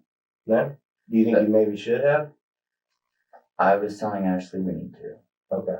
Like, I mean, all the bruises on her head. I mean, it was starting to irritate me that it was happening every day. Right.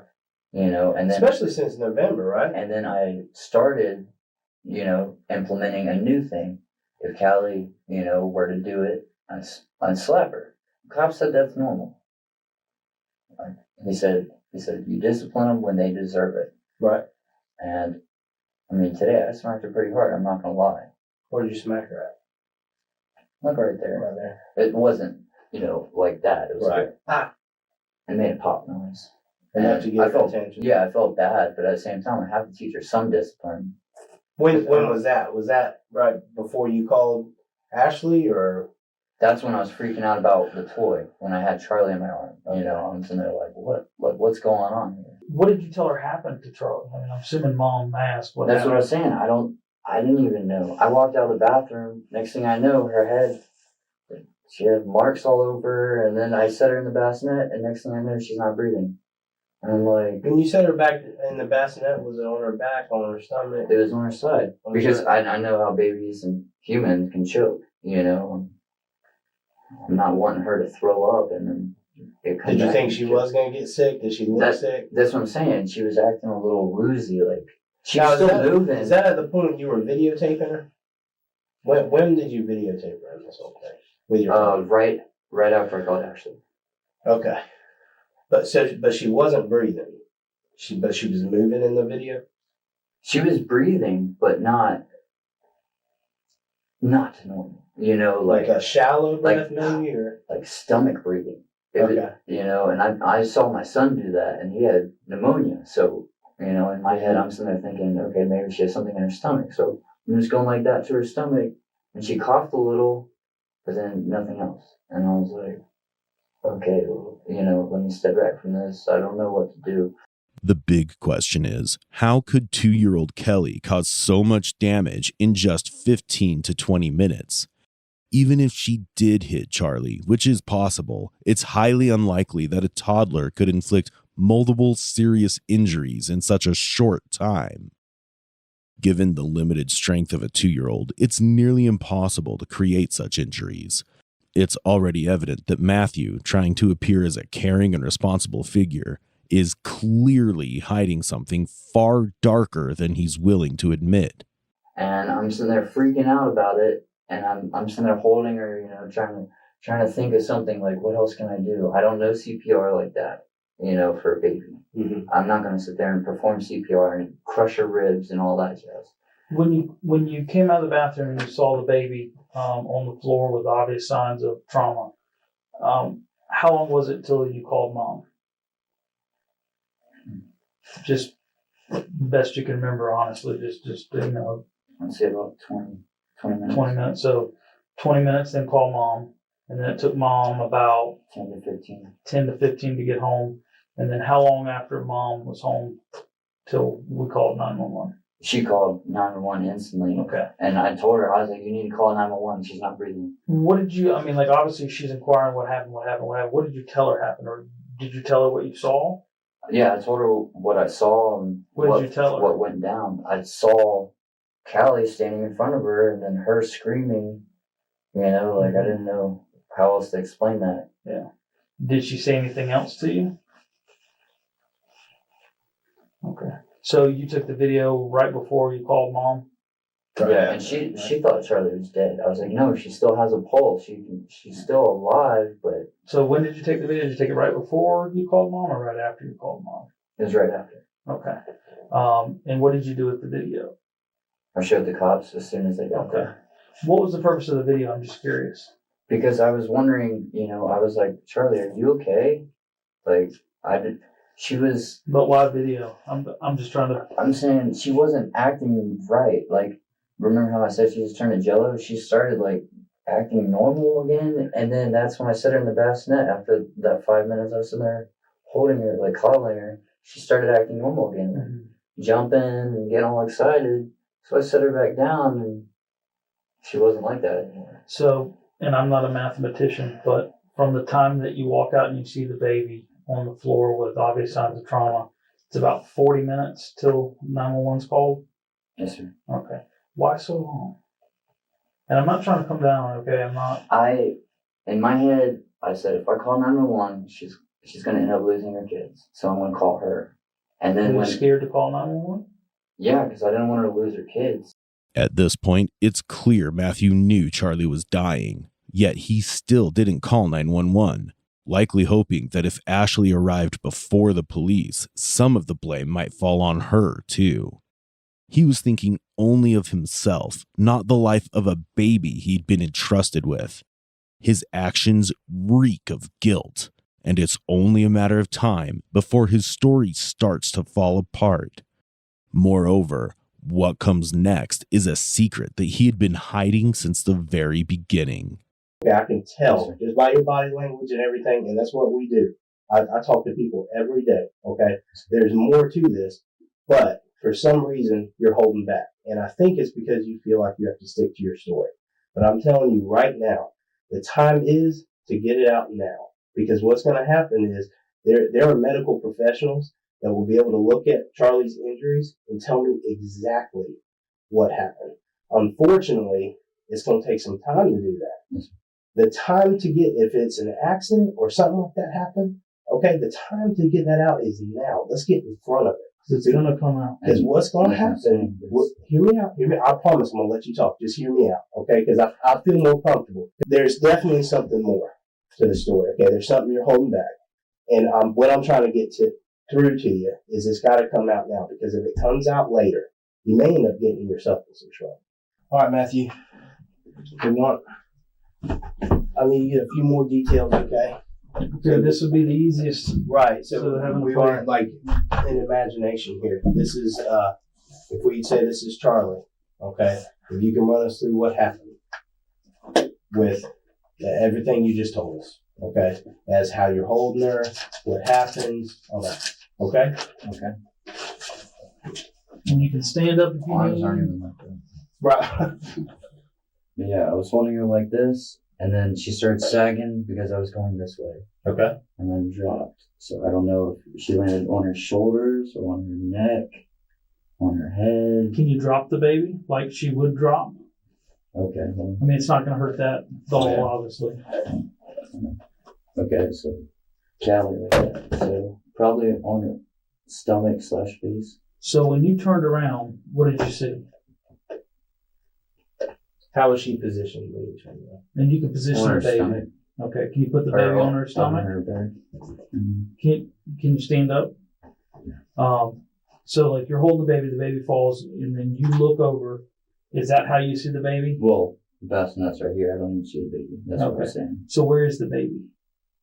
It's in the bassinet. Okay. I just can't see her.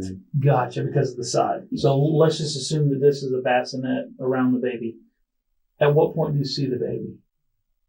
After I did Callie, I just grabbed the bag from her, threw it away, and then and then got her off the chair, walked back, and made sure she was moving and stuff. Okay. So when you dropped the baby in the bassinet, you didn't immediately go over the baby. You took care of Callie first. Yes, sir. Okay. And then when you came over, can you show me how you picked the baby up and what you did after that?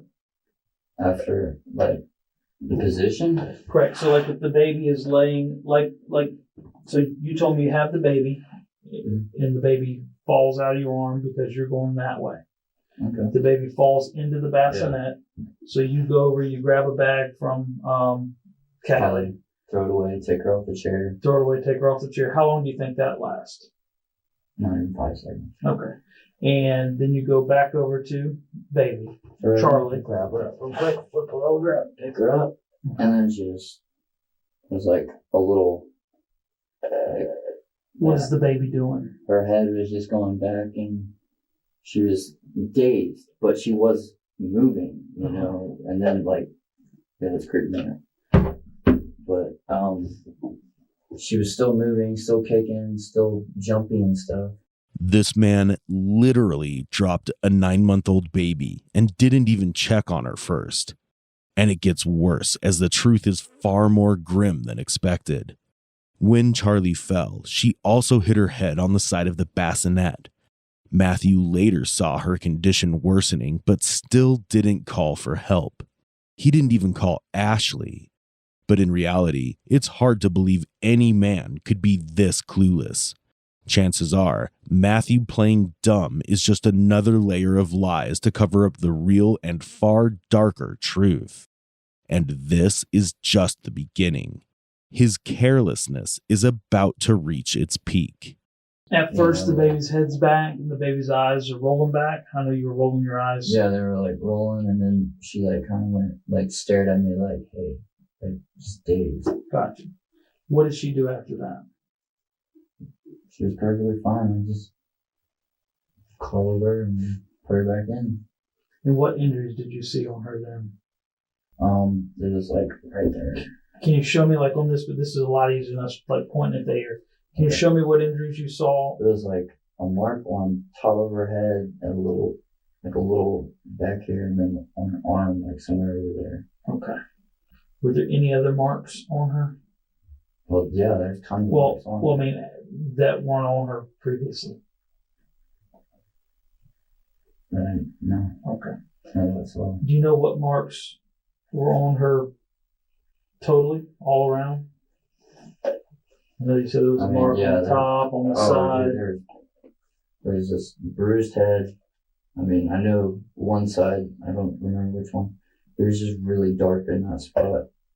And then she had like little scratches around her neck and under her arms and her ears, her nose, little scrapes everywhere. And the baby went to the doctor on Monday, right? Yes, sir. Okay. Where did she go to the doctor at? You know? I just go. Okay. Was it here in Clay County though? Yes. Local? You went though to the appointment? Yeah. Did you go in or did you stay out in the car or something?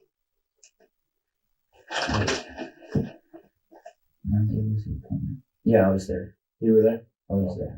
So basically what we're getting at is any injuries she may have had on Monday will be documented with that physician. That's what they do when they see stuff like that. But here's my thing too. If there was visible injuries like you were describing, like with the big bruises and all that, they're required to report, the possibilities of abuse. Me and Ashley were mentioning that the other night. We were saying, wonder why they didn't. Yeah. So my thing is maybe the injuries weren't there on Monday. If a doctor, they were definitely there. They would be documented there. Okay. I mean, I don't know if they're documented, but they were there. Well, they will be. It's their job. When they do a physical and they look everything over, they will mark. I mean, they're pretty detailed about it. They have to. And every experience I've dealt with, they do. So, and what I'm getting at with there is I don't want there to be any issues of Monday. There was hardly any injuries on her. And then, now we have all these. From talking to the doctors, there's a bunch of bruises on the baby's head, but they're new. They've been there. Well, I mean, I know that there's some ones that are old, but some bruising that is more than just where you're describing. And like some bruising inside the ears. Ears? I had no idea about that. Like from some type of like blunt trauma. From Matthew's own description, Charlie had severe injuries, yet he remained shockingly careless. Doctors could tell right away that the bruises were fresh and caused by significant force. Charlie died from blunt force trauma, and there's no way a 2-year-old like Kelly could have done that, despite Matthew's attempts to blame her. However, the truth points straight at Matthew himself, and this genius is about to prove he's just as great a father as he was a babysitter.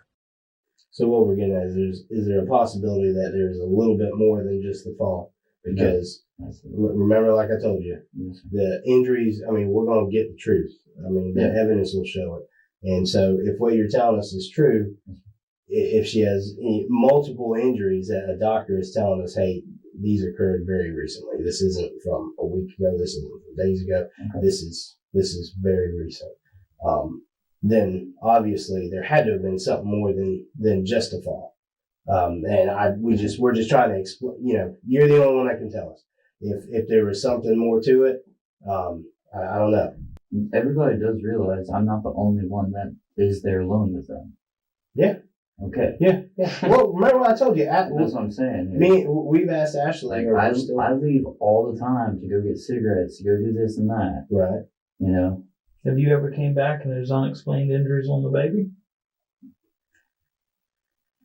Yeah. I mean, you would notice certain things. I mean, from the kid pulling the baby off the bed, we know that.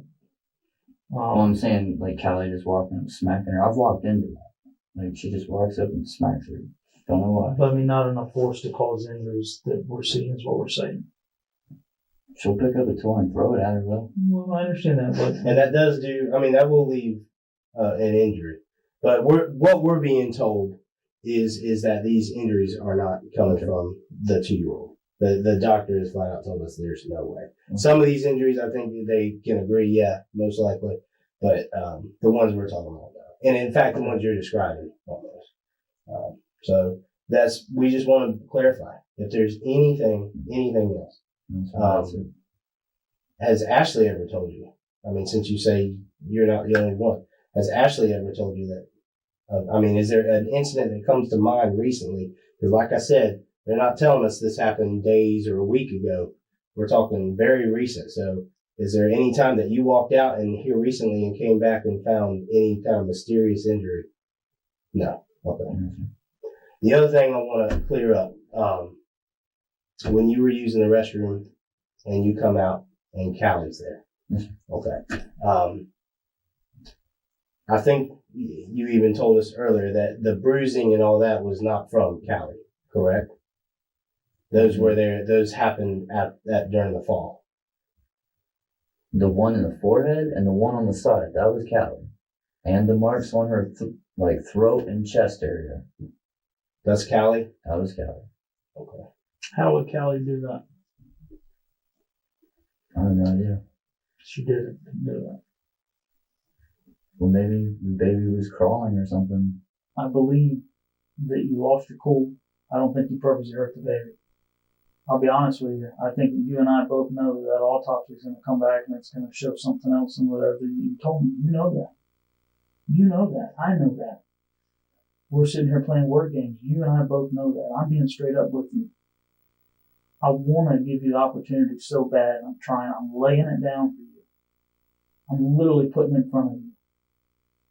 It's like, I don't know what I got to do to get it through to you, that you understand that the investigation is going to reveal things. You understand it's going to be there. Okay. You understand exactly what you said, that you blacked out and you could have hurt the baby. What did you just say? Blacked out and you could have hurt the baby. You blacked out and you could have hurt the baby. That's what happened.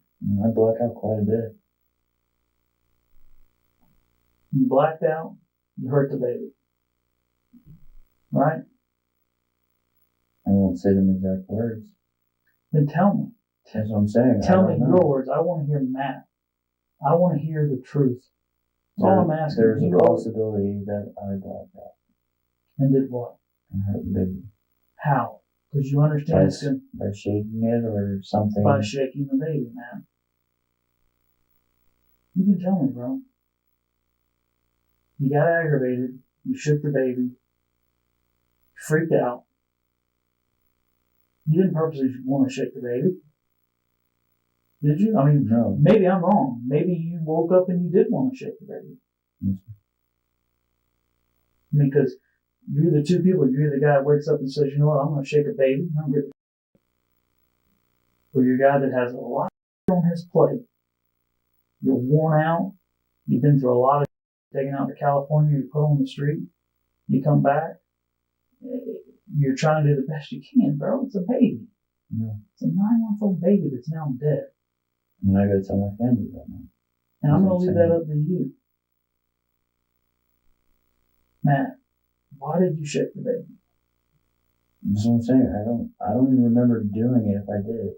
You just told me you shook the baby, man. No, I said there's a possibility I blacked out and shook the baby. I'm not ever going to say I shook the baby. I did not. You did. What you're telling me is you're never going to fully tell the truth. I don't believe that. I think you are going to tell the truth. I think you're going to be honest with everybody eventually. You at least owe it to the baby. That's what I'm saying. I know I hurt her, but I didn't know if I did more. There's nobody else in the room. I don't know when he's coming back. Tell me the truth. That's all I'm asking. I'm begging you. That's what I'm saying. Maybe I blacked out. And what happened? What happened when you woke up? She was just there. Where at? In my arms. Was she unconscious? No. So you're at the house, you wake up and the baby's in your arms, like how? Show me. Well, she was like... That's Charlie. Yeah. That is a 9-month-old baby. Yep. Like that. So you wake up and the baby's in your arms. Oh, like this? What do you mean, like wake up in the morning? You said you thought you blacked out. Yeah. Well, I was just standing there looking at the ground, more likely. And when you come to, where's the baby? It's right here. In your arms. And what are you doing? Maybe touching, trying to figure out what's wrong with the baby. What's the baby doing? What's wrong with the baby? What is the baby doing when you have the baby in your arms? She was just sitting there looking around. Matthew's behavior shifted noticeably when the topic of blacking out came up. His tone and body language changed, showing signs of stress and retreat. Like many guilty individuals, he seemed to use the idea of a blackout as a last resort to escape responsibility by claiming memory loss. But this is often seen as a clear avoidance strategy. For the detectives, it signaled that he was cornered, and rather than help him, this excuse only made his guilt more obvious. But what do you think actually happened inside that hotel room on that fateful day? Was it just an accident? Or did Matthew intentionally kill young Charlie? Whatever the truth may have been, Matthew Hemsky was sentenced on April 14, 2017 to 22 years in prison after pleading guilty to aggravated manslaughter of a child and aggravated child neglect in connection with the death of 9-month-old Charlie Mae Smith. Hemsky is currently serving his sentence and is scheduled for release in 2038. You're going to jail once the paperwork get done. Okay, well, come on. Not yet. Give us a minute. I'm ready to go. I know. We'll get you there. This is 49-year-old Lonnell Anderson, and he's here to prove that he's one of the most arrogant criminals the detectives have ever come across. He was put under custody for killing a 31-year-old man named Derek Smith. But that's not all. What the investigators are about to find next is a set of twisted beliefs that act as a precursor to Lonnell's heinous crime. I don't trust white people, dog. Can you have a seat over there? I mean, how am I used to put the food? I don't trust white people, dog. I don't. Okay. There's not even the slightest ounce of remorse in whatever Lonnell confesses. Lonnell's unapologetic behavior gives a bleak insight into his twisted biases. Bro, listen. We will have to go over. I don't want to talk. Either I'm under arrest and walk out this door. If I'm not under arrest, I can just leave. That's what I'm doing. No, you can't do that. Lonnell's attitude not only displays arrogance, but also etches a concerning question about his motive. Is his arrogance simply a part of his personality, or is he trying to use this as a shield to distract the detective from his crimes? On October 8, 2021, 39-year-old Lonnell murdered the 30-year-old Derek Smith at a bar in Hamilton County, Cincinnati. At this point, Lonnell was already arrested for being in possession of a gun, but at the time of murdering Derek Smith, he was released on bail for $400. Lonnell already had a number of mental health conditions, but he refused to take medication. This is why Lonnell's mother wanted to get a court order to get him involuntarily admitted to a mental health hospital on October 11, 2021. But none of this could be achieved. After the murder of Derek Smith, the investigators brought Lonnell to the interrogation room. What unravels next is a twisted web of his motives that acted as fuel to this chilling murder. He asked for water. I can go upstairs and grab one. Pull his pants up. Don't pull your pants up. No, your pants up. I can't. Belt. Second time. They wouldn't let me in Murray's last night without the belt. Alright. You said you need some water? I'll grab it. Alright.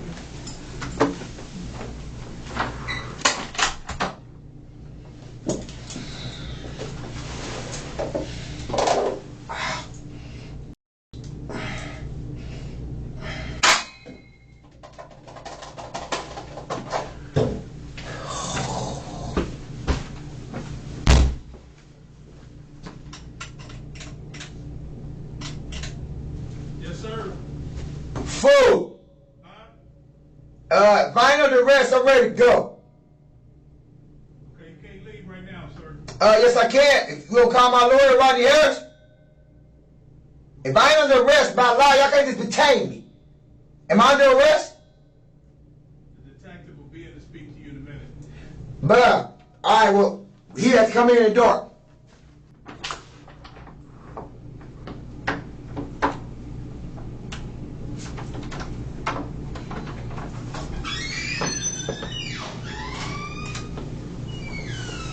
You alright? Ready for your water? Whatever. Okay, have a seat. Get you water. I don't trust y'all. Okay. I just don't trust people. See? Okay. I don't trust white people, dog. Can you have a seat over there? I mean, I might just put the food. I don't trust white people, dog. I don't. Okay, I'm not white. She is behind you, though. But I'm giving you the water. She leaving. Alright. Okay? It's whatever. She coming with you. I mean, I better y'all just do that. You feel me? Blessings.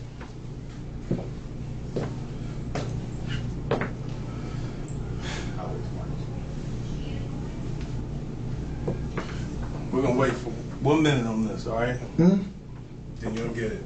Wait for the other detective to get here. Alright. It's gonna be alright, man. Alright. Go right now. So, Mr. Anderson, I'm Detective McNeil. This is my partner, Detective Phil, Cincinnati Police. And we would like to speak with you. I don't want to speak to nobody but my lawyer, right here. Okay. All right. So if y'all done, I'm just detained, I ain't under arrest, I like to leave. Y'all call my mom if any other thing. Keep it close up. Well, that's not going to happen. You're not going to go anywhere. Okay, you're going to stay with us. It's your right to do whatever it is you want to do up to that point. However, I think there is some things that may have happened that you and I should talk about.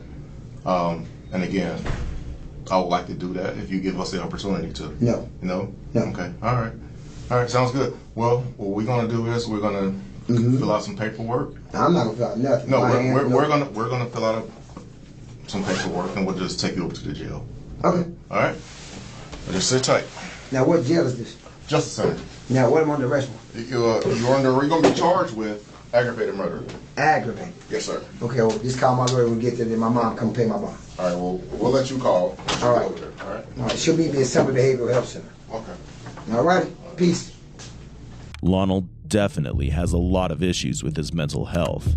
However, this was not just the only issue with this arrogant criminal. Prior to murdering Derek Smith, Lonnell wanted to murder a 10-year-old girl and her mother. This proves that Lonnell always had the intention to defy the law through violence. Thus, to break off Lonnell's continual defiance, the detective is about to get on his level in an effort to make him comply. A form and then you'll be on your way. All right.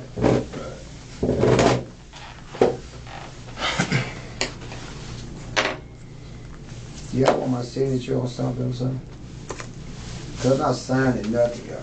No. I'm not saying nothing. Just take me to jail. We're gonna do that. Or wherever. To Summit, to wherever. I'm not speaking no words. I have a lawyer and an attorney. Okay. My mom handles all my affairs. So wherever we going, we can just leave.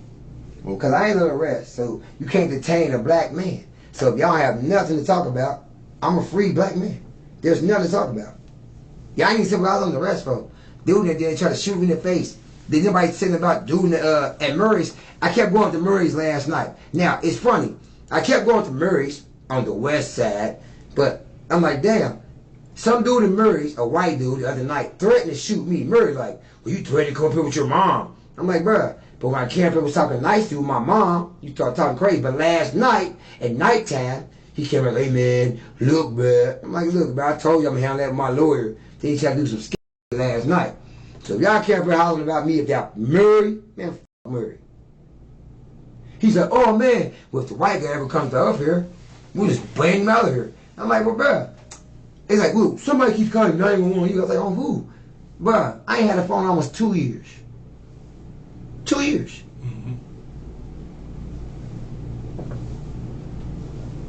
I ain't got to say. Y'all done? I need to say something? Okay, so I'm a free man. What's going on? Hello? Well, you're not free to go. Okay, I'm not free to go. So what's going on? What's the charge? What? What's the charge? Murder. Okay, so where we going? You're going to jail once the paperwork get done. Okay, well, come on. Not yet. Give us a minute. I'm ready to go. I know. We'll get you there. We'll get you there. No, you won't. Was it to stare down the evils? No. Ain't none of y'all motherfuckers evil than me, bro. None of you motherfuckers. For real. I'll bite the hell head with my teeth. I ain't ate down there 81 hours. Real shit. Like starving out here. Might not look like it, but I'm starving out here. You feel me? So I ain't worried about what say on the street, none of that shit. Real shit. Alright. Can y'all uncuff me before I can drink the water? No, I'll give you some. So you pour water in my mouth? Yeah, I'm gonna assist you with it. Alright.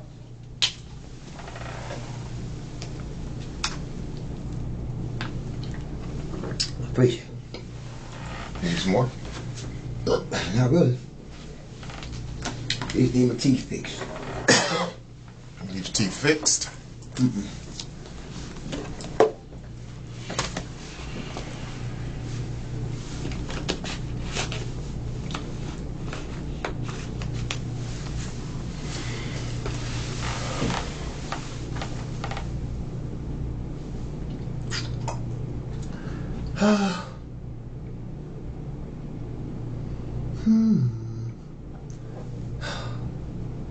Is the white chick come bring some food or what we doing?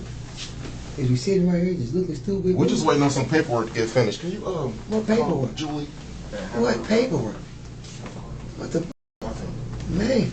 It's some crazy shit. My wrist hurt, my dude scraped my chin on the ground, like man, this crazy. Hey.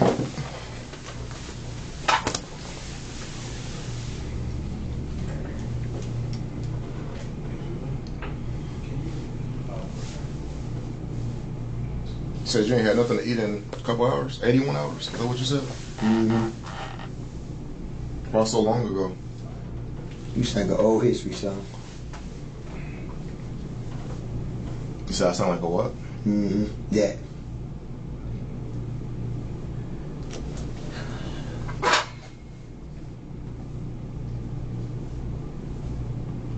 Who's that on your shirt? Me. Custom made shirt. $40,000 shirt. Real diamonds. Okay. I designed it, created everything. It's my company, my logo, everything. I own this shirt. These like these pants, I own these pants, I own these shoes. What's the name of your company? It's all my, everything I own, my body, I own it. This my company, Timberland my company. I ain't tripping. Lonnell's arrogance creates a lot of obstacles to the interrogation. To hinder the interrogation, Lonnell's manipulations begin to take shape more through his absurd stories. But as the detective tries to unravel the true cause of the incident, Lonnell switches over to another disturbing story.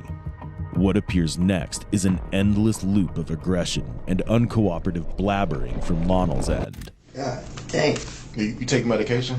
I supposed to. Supposed to? When was the last time you? Never.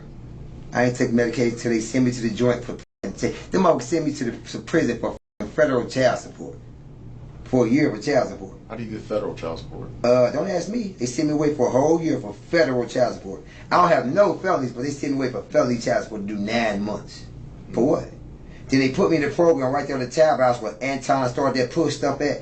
The white lady I gave my money to every week, she never turned in my money. Never. Fat white lady with red hair, never turned in my money. But got mad the first day I came home from work. I was working quality associate over there on Lonnell. I had 30 employees under me. Tim Wolf was my line leader. You know what I mean? I was a shift manager. They never gave me no money. None. They took all my money. That white, I was in there for 7 months. That white never reported. She had get a money order and put it on the money order. She never reported none of my money. Now I got a child support court date coming up October 26th. I ain't been, my son grown as f. My son 29. My daughter in Virginia, she in the Navy. My kid's grown. I got a 10-year-old daughter. That's it. So whatever this is, I got the wrong real. All I do is take care of my baby and work. You can ask anybody around me. I look mean because I don't give a about people. All these fake ignorant people don't even love anymore. It's more love to when somebody gets shot, it's live to call. They don't even call 911. They go live. Why is it more important to go live than call 911? You get it? Right. When I was young, Flavor Flav, 2 days after the 911 song came out, Flavor Flav told it was a joke. And that's 2 days after they put that into law. The next day, Flavor Flav said it was a joke, public enemy. So I'm like, what the f going on here? I didn't do shit. Y'all tackle me in some alley, try to shoot my brains out there. That one whole ass that was in Deborah. I tell you who called the police. The little boy in Deborah Rose who was biting my swag mad because his dreadlocks ain't look like mine. For real. I ain't gonna lie to y'all. When I see a little young boy, I ain't gonna smack him. I'm gonna check him though. He's about 14. Now I got a son 29 that beat his ass. And when I get there, I make my son. I'm going with my son. I'm gonna tell you. But next time you get to talk about my dad, I'm gonna be my son. I'm gonna make my son beat his ass. Real talk. So you might as well follow me when y'all let me out of there. Cause I'm a free man. I'm gonna go get my son. I'm gonna pull right back up to the devil where y'all got me from. I'm gonna make my son beat the that dude. Y'all can follow me to do that. Is somebody working that roles? Bruh, don't worry about it. Don't worry about it. As soon as y'all let me free, I'm going right there, pull up my son. My son named Ronnie Antonio Wilson. Okay, he gonna pull up. We'll go right back to that store. Now I'm gonna beat the out of that boy. Watch, I'm gonna make my son beat the out of that boy. Watch. Why would you want to do something like that? Man, we ain't gonna talk about it. Watch. We ain't gotta talk about it. I ain't going to jail or nothing, so I'm a free man, so I ain't worried about none of this shit. Like I said, soon as they got here, I'm gonna make my son go smack the out of that little young boy. If I think he bigger than me or something. Watch. I'm make my son smack the out of the young boy. Watch. Who he talking to? In every turn of the interrogation, Lonnell seems to have daggers drawn against the detective. It's as if he's clinging on to every opportunity he gets to justify his evil actions. This somewhat relates to the allegations made by Lonnell's mother about him suffering from a mental health disorder. As per Lonnell's mother, he suffers from schizophrenia, a mental disorder characterized by disruptions in thought processes, perceptions, emotional responsiveness, and social interactions. His aggression is a recurring trait every time he confesses anything. Lonnell never takes any accountability for what he actually did to Derek Smith. And the sickening nature of Lonnell is about to become more evident when he starts to fabricate the most vile of all lies. Oh, shit. Yeah, that one white officer, bro, he tried to damn force my face to the ground, wanted to shoot me in the face. The white one with the green shirt looked like Eminem head, bitch. That's like, why ain't nobody never, like, anytime I used to push that button in jail to JC, wild officers used to run there and just beat me up. I remember one time I was sitting in my cell, in a psych cell. They already sent me to psych, don't know why. But one time I remember I had a white shirt just like this. They had diamonds on it. It was a white shirt. It was like a polo shirt, but they had diamonds on, like a white shirt had the diamonds all like 7. And out on a polo, but I got arrested in a polo, a red and white polo shirt. Officers be down there stealing clothes and giving them to the homeless and letting them go on the street with it. The homeless people leave the clothes and people just pick up the clothes off the street. For real, that'd be real. That's what they do. It'd be boring. The investigator tries to break off Lonnell's defense and make him more cooperative by talking about sports. But this quickly fails, making him put his guard up and denying the allegations against him. His body language is very defensive. This is an indication of persistent lies and nervousness. Despite this constraint, the detectives are about to bring Lonnell back to the loop of his crime by temporarily changing the course of the conversation. Yeah, I see the tickets. Yeah, buddy. So you're a Bengals fan? What? That hard. What you mean? How my whole life? What you think about yesterday? The weirdest game I've ever seen. For real. Weirdest shit I've ever seen. And that was live right there. Weirdest shit ever.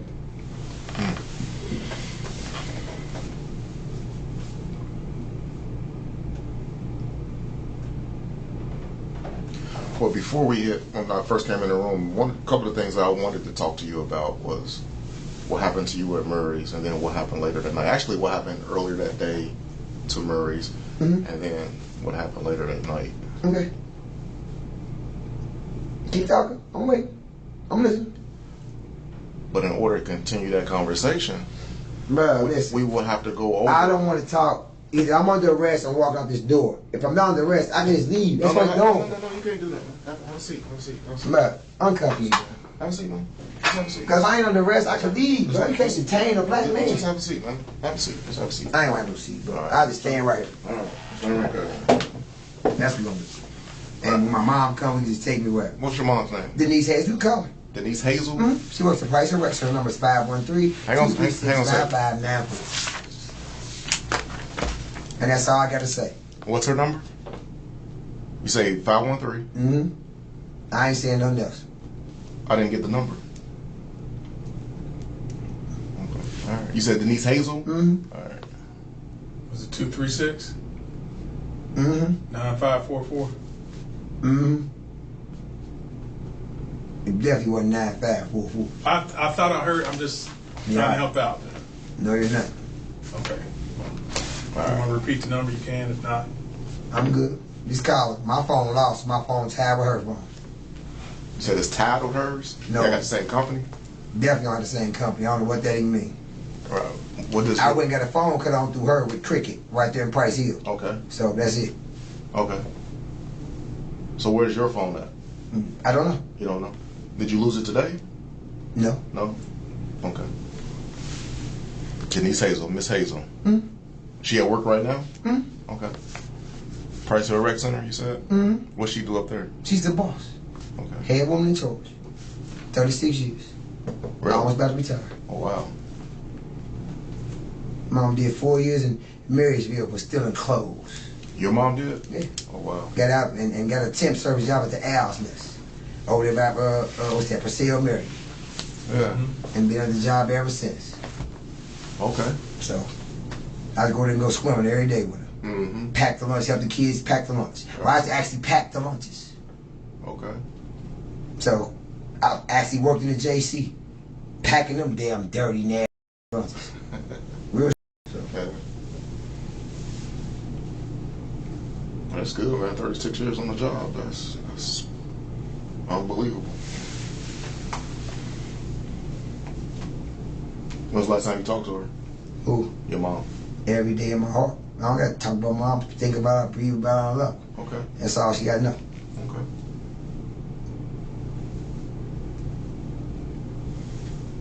That's fair.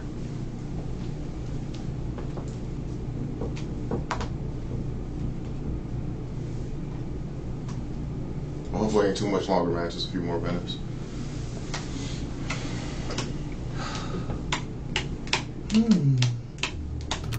Lonnell's display of emotional connection seems like another trivial effort to divert the interrogation from his crime.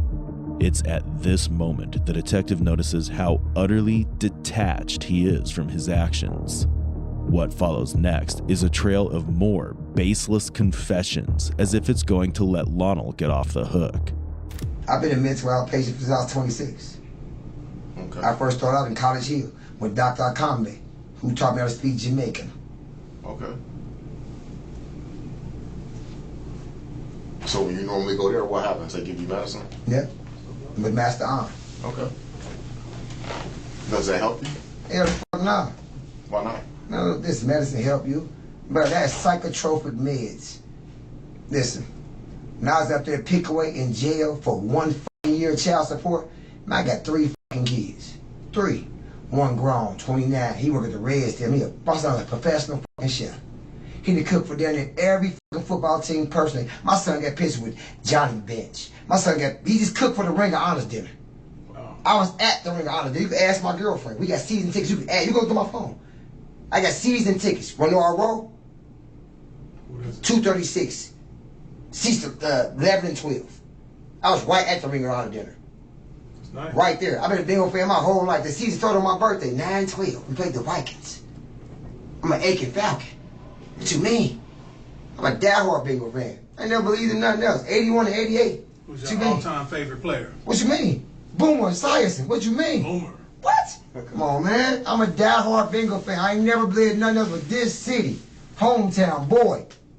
I ain't never went nowhere but Chattanooga, Tennessee. Mm-hmm. Nowhere. I ain't never been outside the city but to Tennessee. That's it. What was in Chattanooga? Girlfriends. Oh, okay. Good friends. Right. You know what I mean? I like traveling. Atlanta. You know what I mean? I travel everywhere. So, I do music, I write, I do poetry, do everything. I can build houses, construction, demolition. Come on, man. I can do it all. Let me hear some poetry. Last night, I was just sitting against the wall thinking, if I was LL, caught in a crazy dream, wouldn't that be some madman thinking? I mean, shit, y'all thinking I'm crazy as hell, got me locked up in this corner. Dude tried to shoot me in the face. Broad daylight, but y'all wouldn't do that, but tell dude to put my face in some corner. Dude trying to say, turn around, freeze, shoot you in the face, calm down. Shit, anybody tell that white boy to shoot me in the face in Murray's, they was like, oh, calm down. He's like, someone keep calling, like the white boy at Murray's last night. He's like, I'm security. I said, why the f you security? You know, like, bruh, if my phone was here, bruh, I need security for Lil Boosie. The one dude, Vito, on tour right now. Bruh, Lil Juicy Lattimore on tour right now in Future. That's my little cousin. I do private security. Bruh, I got a whole, bruh, listen, I ain't being gay. My whole hip metal. 36 staples. I did this when I was 21. I had the youngest hip surgery at University Hospital. I was 21. I found a building right there by East University. 213 to be exact. That yellow house with the green door. Bro, I had to go across, I had to go out my house and go in the Zero Dirty house. I had to go out my house and go in Bob, Curtis Bostic's house. I was a friend of the program when Bob was up there. I was actually there the same night when the Zero Dirty got cut in the face. And that big old gas was talking that shit to the New York boys. They kept telling me stop doing that shit. And that boy pulled out that razor and cut that boy's face. I was right there. Really? Literally. My dude, my dude Sean Kelly and them, they mom used to stay on the top of the penthouse. That my friend Sean and his boys, he's been in his group. And his mom, the group, their mom used to stay on top of that building in the penthouses. You feel me? I used to be in that penthouse all the time. We used to clean it up, had girls over there. I think his mom was like an engineer. You feel me? Oh, wow. So I always been a UC. But I knew Bob personally, but I used to sit and smoke with Bob. Man, I ain't gonna lie to y'all. Real Bob Huggins? Yeah. What you mean? He was the best coach, bro. I lived Tony Bobby. That's my cousin from Florida. I don't want to ask him to come here. He stayed in Roseline. I personally begged him to come here. Personally. Begged him to come here. He said, bro, I got you, cuz. Come on, I go to Florida all the time. All the time. I got okay, now. Remember that old commercial? It was an old Florida A&M commercial. Way back in the day. My mom, they was like, hey, we got a surprise for y'all. I was like, what? He's like, sit down. Our cousin Reggie gonna be on TV. I was like, what you mean our cousin Reggie gonna be on TV? It's a long time ago. My cousin Reggie, he played the trumpet. He was in a Florida A&M commercial. And he was the last drummer in the commercial. And he was in the commercial. He was the last person playing the commercial. That's like I was 10 years old. Now he down in Florida. He on like damn near 20 car shops, a studio in his house. In every story, Lonnell takes no responsibility yet again. It's as if he doesn't even care about the weight that damning evidence holds against him. What follows next is a dark revelation that would only leave the investigator dumbfounded with disgust. Ouch. Oh my God, this shit was so bad. Damn it.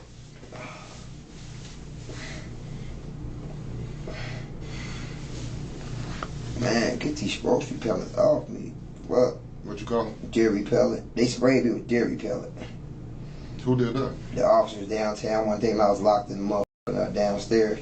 They locked me in that crazy thing, that chair so many times. I remember one time they came and beat my ass and just locked me down. The white officers, they just came and like beat me up in them crazy suits when they be in jail. They run in my room all the time just for no reason with the shield trying to beat me up. I'd beat the shit out of all of them for real. For real.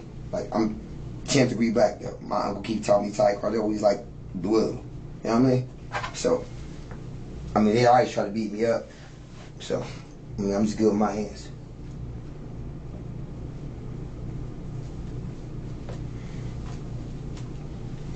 Well, hopefully you won't give anybody any problems with that. They have to get physical with you. I wouldn't suggest it. You wouldn't suggest what? Getting physical with me. Oh, okay. Wouldn't be good. Why is that? 3rd degree black belt. I know every pressure point in your body. You know every pressure point? Where you learn that at? I took Master Arm class right there in Brown Hill. That was my sensei for 13 years. Yeah. That was my uncle's sensei for then 27 years. Yeah. Yeah, Reverend Keith Anderson. Okay.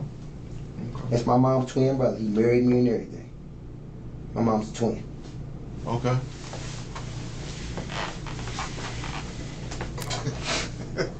I'm hungry as hell. My bad, y'all. Man, I'm hungry as fuck. You didn't eat at the game? No. Why not? I couldn't. These motherfucking haircuts so tight. I thought you said your son was, he worked down there. He did, but I didn't get to go to the game last night. Oh. I didn't get to get no food. Why you didn't go? What, to the game? Yeah. Oh, now her mom called me. Who's mom? April. Who's April? Who's April? I'm just messing with you. They said he went to the hospital. He sank the game. He did what?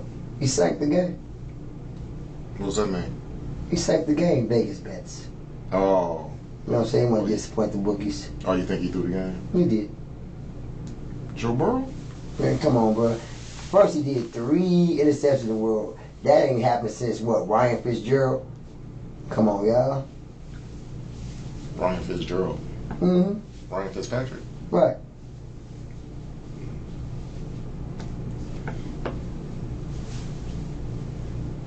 I think Joe Burrow better than Boomer Esiason.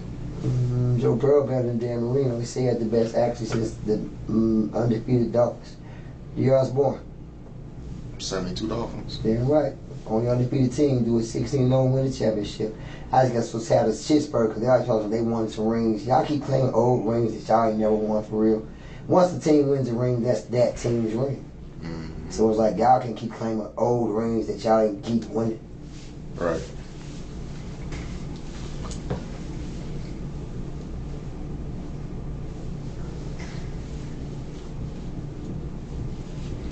Oh. Mm-hmm.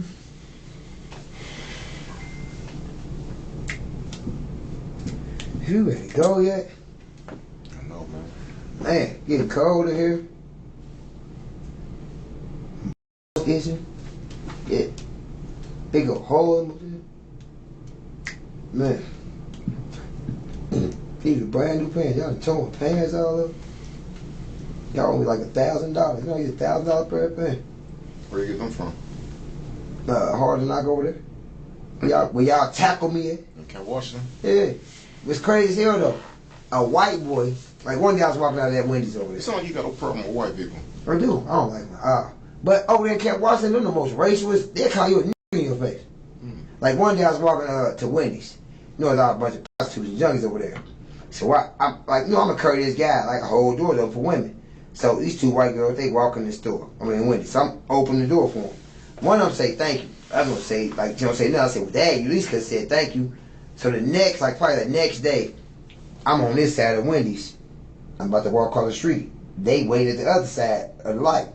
So when the light changed, I'm thinking they about to cross the street. They stand right there, and just like standing there. So I'm like, damn, why they standing there just waiting right there? So I'm walking. When I get back to the white boy, he said, hey, bro, you call my girl a bitch. I'm like, bro, what are you talking about? So when he come up, I noticed he had a gun right here in this crouch. So I tackled him. Me and him fighting. White boy that I buy coffee from every morning, he went out to the gas station to help him. So my nigga went out to Camp Washington help me.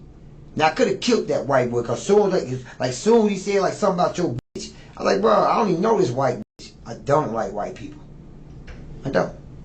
Now my dad loved white people. I don't.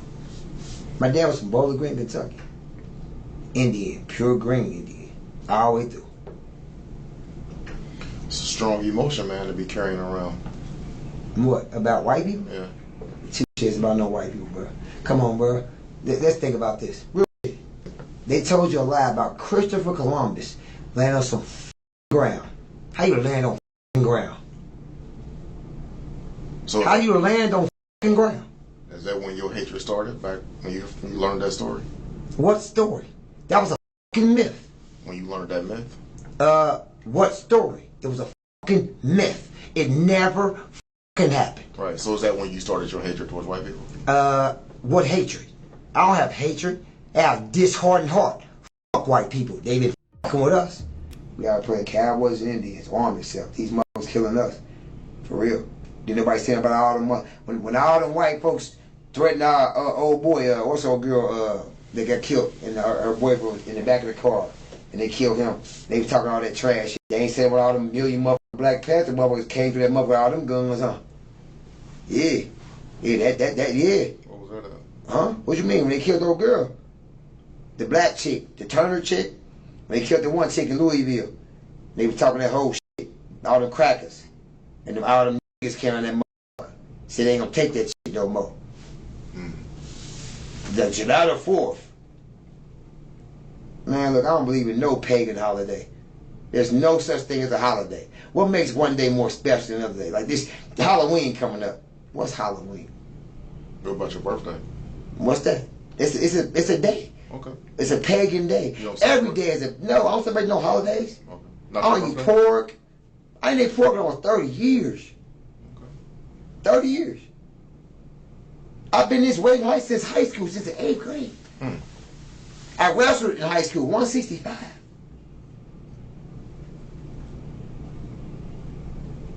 What year you graduated? 91. 91. Yeah, buddy. Lil Rose was me and Rose graduated together at the JC. Lil Rose, the little bitty CEO Lil Rose. That's my guy. We graduated from high school together. It's my guy. Every time I go to JC, it's my guy. He would come see me and take care of me. Like, bro, you good? Got some motherfucking food? Need some of your books? All that type of shit. I don't have no problem with the white CEOs because they always try to hide me somewhere and beat my ass. Real shit. That's why I kept getting sent to Summit. Well, there's never wrong with me. Some white motherfuckers start putting me downstairs and beat the fuck out of me all by themselves. You say ain't nothing wrong with you? Bro, there's nothing wrong with me. Nothing. I don't even take the medicine. So why go to Summit then if ain't nothing wrong with you? Because they sent me to Summit. Oh, okay. So you just pretend, or not pretend, but at all. You just play the game. What game? My life ain't no game. This shit real. Well, I'm not talking about your life. I'm saying if they want to send you to Summit because they can think do something wrong whatever with they you, want. you just roll with They it. diagnosed me at this. At 26. That's what? Bipolar, schizophrenic, manic depressive. Now, when I read it, two of those things the same thing. They said they give you grandiose feelings. They say make you feel like Jesus. What's grandiose? But you just said you see that. See, look, grand. You That's said like the Clan Wizard of Ku Klux Klan. But you just said you feel that when you see white people. Man, what's grandiose? I don't know. You see?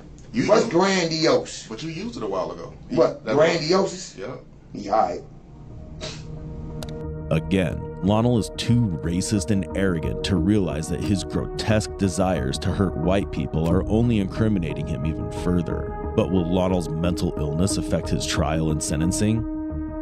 to make it absolutely clear that courts are to consider the safety of the community when they're looking at setting bail for the defendant. Lonnell's act of murder called for a significant change in the way Hamilton County works around bailing violent offenders. This grimly portrays that had he not been caught, he would have continued with his core motive in life, claiming lives of innocent people. This only justifies the need for his prolonged incarceration. Due to this evil crime, Lonnell was ultimately sentenced to 28 years in prison.